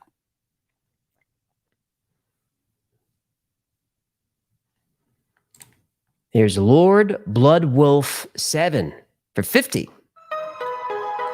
Yo, moo la la. Yo, fish really need some money. I need to buy some stuff. Fish really needs some money. YouTube don't pay enough. Fish really needs some money. So click the super chat. Like that. Awesome episode, team. What are your thoughts on the possibility of accessing different universes / the multiverse via dreams or astral projection? I think you can do it. I mean, the first step is believing that you can, and I kind of do. It's something that I've tried to learn how to do, and I've not been that successful with it. And maybe it's because I don't believe enough. But I think it can be done. Kind of remember Somewhere in Time, the time travel movie with Christopher Reeves? Like he travels in time just because he believes he can. I think it could be something like that. Sparkly Pig has a bathroom sign idea.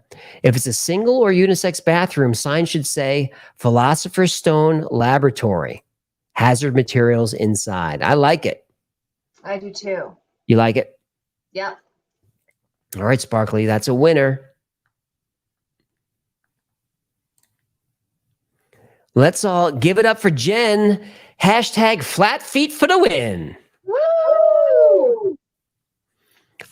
But everyone needs to promise that next week we'll spend more time on Victoria's feet. Can we all agree? Yes. All right.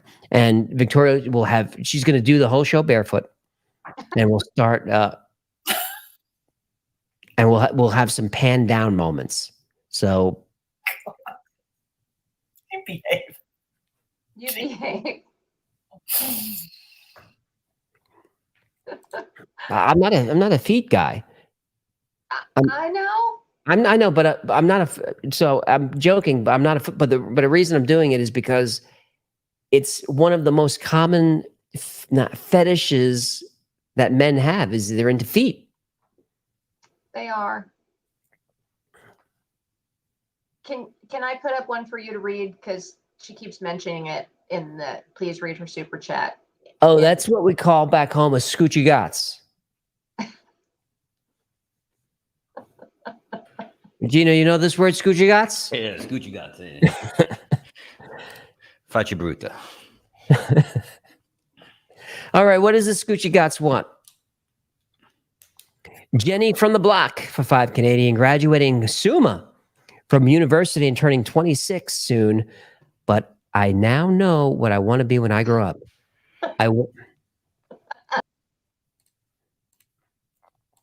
Sheila Davis says, Hecklefish for President 2024. What? That's not why I told you to read it. She'd been putting it up in the thing. Please read my super chat. Please. More congratulations for graduating Summa. That's amazing and excellent. Thank you. Oh, see, she said we're the best, and her uncle died a week ago today. I'm sorry to hear that, Jenny. And she wants to be you when she grows up? You know, there could be worse things. There are. I mean, your life was super easy, wasn't it? Yeah. She had a couple of rough patches in there. Lars wants us to do flat Earth. I'm trying to I want to cover it, but it's hard to do with YouTube. It crushes the channel. That's one of their conspiracy no-nos. But I think I've covered a couple of no-nos, and I've managed to walk between the raindrops. There's one off the top of my head. I cannot think of it off the top of my head. That should have definitely been dinged, and it didn't. But I was super careful with the thumbnail, description, certain words I don't use in the episode. Flat Earth is tough to do. Tough to do. I'm trying to figure it out. In the meanwhile, I send everybody to Professor Dave, Flat Earth, because he debunks Flat Earth, and he's so emotional about it. Like he's with all due respect to Professor Dave, Flat Earth, it makes him unhinged, and it's fun to watch. It's just fun to watch him, like, just, I don't know if he plays us back and thinks to himself, like, maybe went over the top. Maybe went over the top. Douglas Bowker's there. Boker Bowker, $10. Hi, Agent Team. Stumbled upon this channel 3 months ago. Watched every episode available from here on. My Thursday night is WAP Files. Thank you, guys. Thanks, Doug. Very nice comment. I appreciate that. DSO Dave, no comment, nothing. Just $300. Wow, I appreciate that, DSO. Big Dave, thank you for the support. Thanks to everyone for super chatting. Do appreciate that. There's Paul for 20. Slow down the clock on AI was vaguely similar to an episode of Stargate SG-1. As for going a little long, we'll watch you all night. Finally, with UFOs on mainstream media, remember, we'll be very unhappy with the truth. I think you could be right, Paul.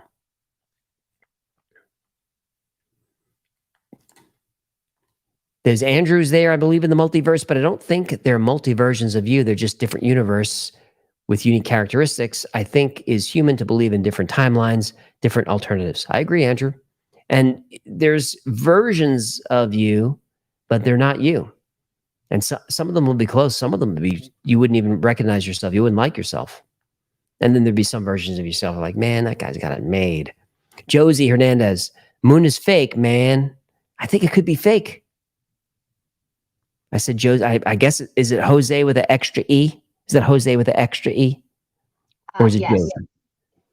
Because Uh, this is Hernandez. So I thought Hernandez Jose. well, I can't. I mean, the I know, but thumbnail looks like. but it's fun to watch you struggle to pronounce it. No, but in a nice way.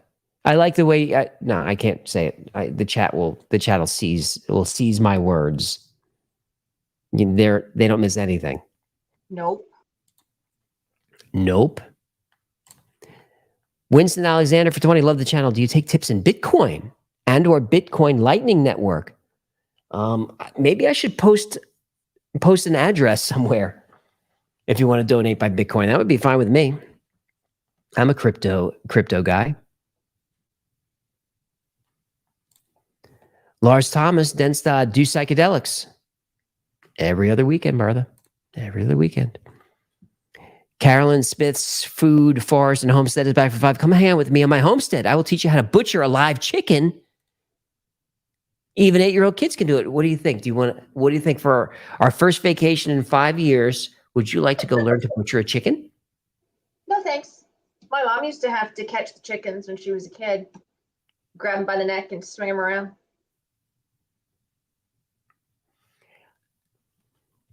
Just saying. Did she also eat lightning and crap thunder? She did, but then she saw a doctor and they were able to give her something to make her stop doing that. I was doing it was a Rocky 2 reference, but she had to go with the IBS. Psychopathic Gamer for 10.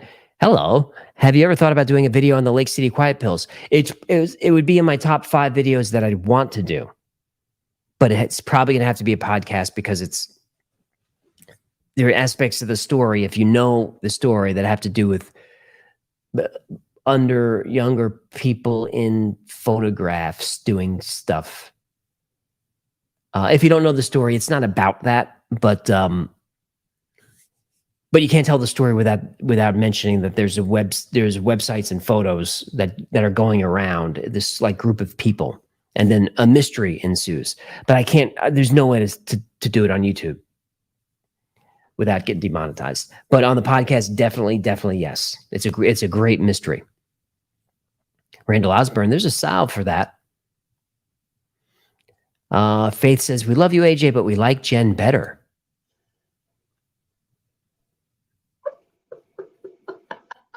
Louis Roth thinks this is a CIA show. Well, we can't talk about that. Nope.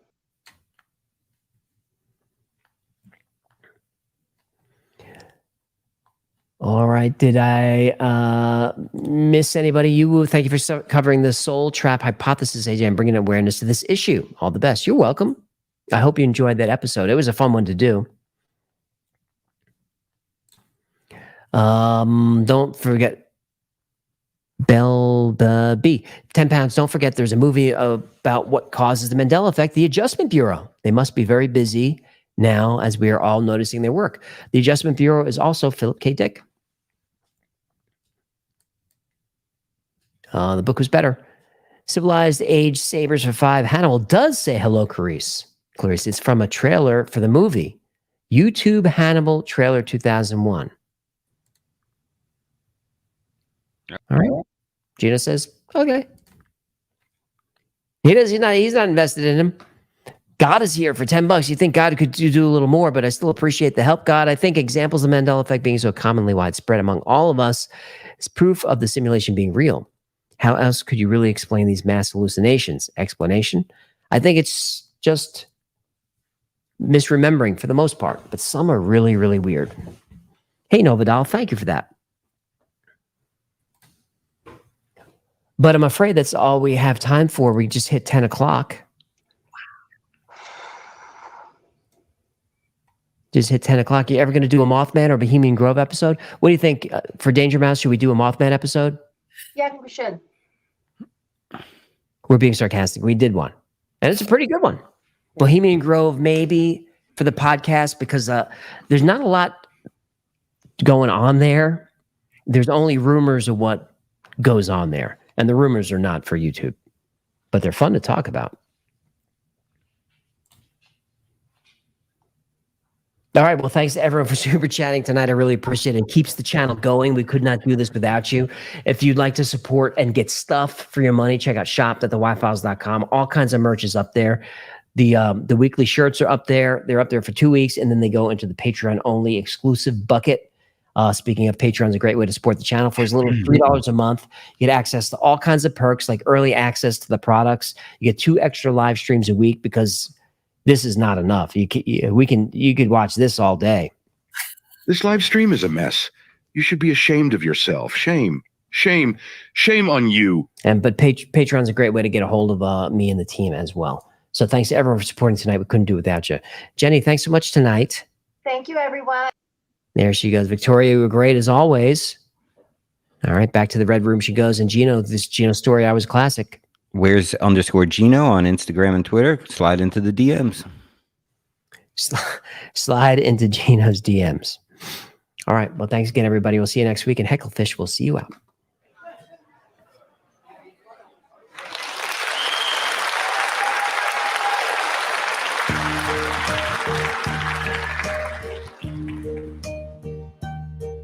And now the end is near, and so I face the final curtain.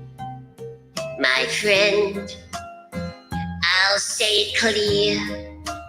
I'll state my case, of which I'm certain. I've lived a life that's full. I swam down each and every highway, and more, much more than this. I did it my way.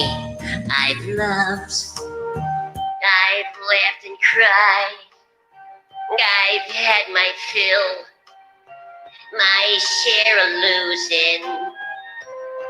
And now, as tears subside, I find it all, it's all so amusing to think I did all that, and may I say, not in a shy way. Oh no, not me. I did it my way. For what is a fish? What has he got? If not himself, then he has not to say the things he truly feels, and the words the one kneels are against shows. I took the blows and did it my way.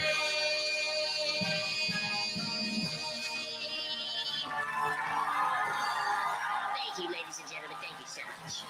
Let's hear it for the Y-Files House Band. You guys sounded great tonight. And take care of those waitresses, will you? All right, everybody get home safe. This is Hecklefish. And you know what? I did it my way.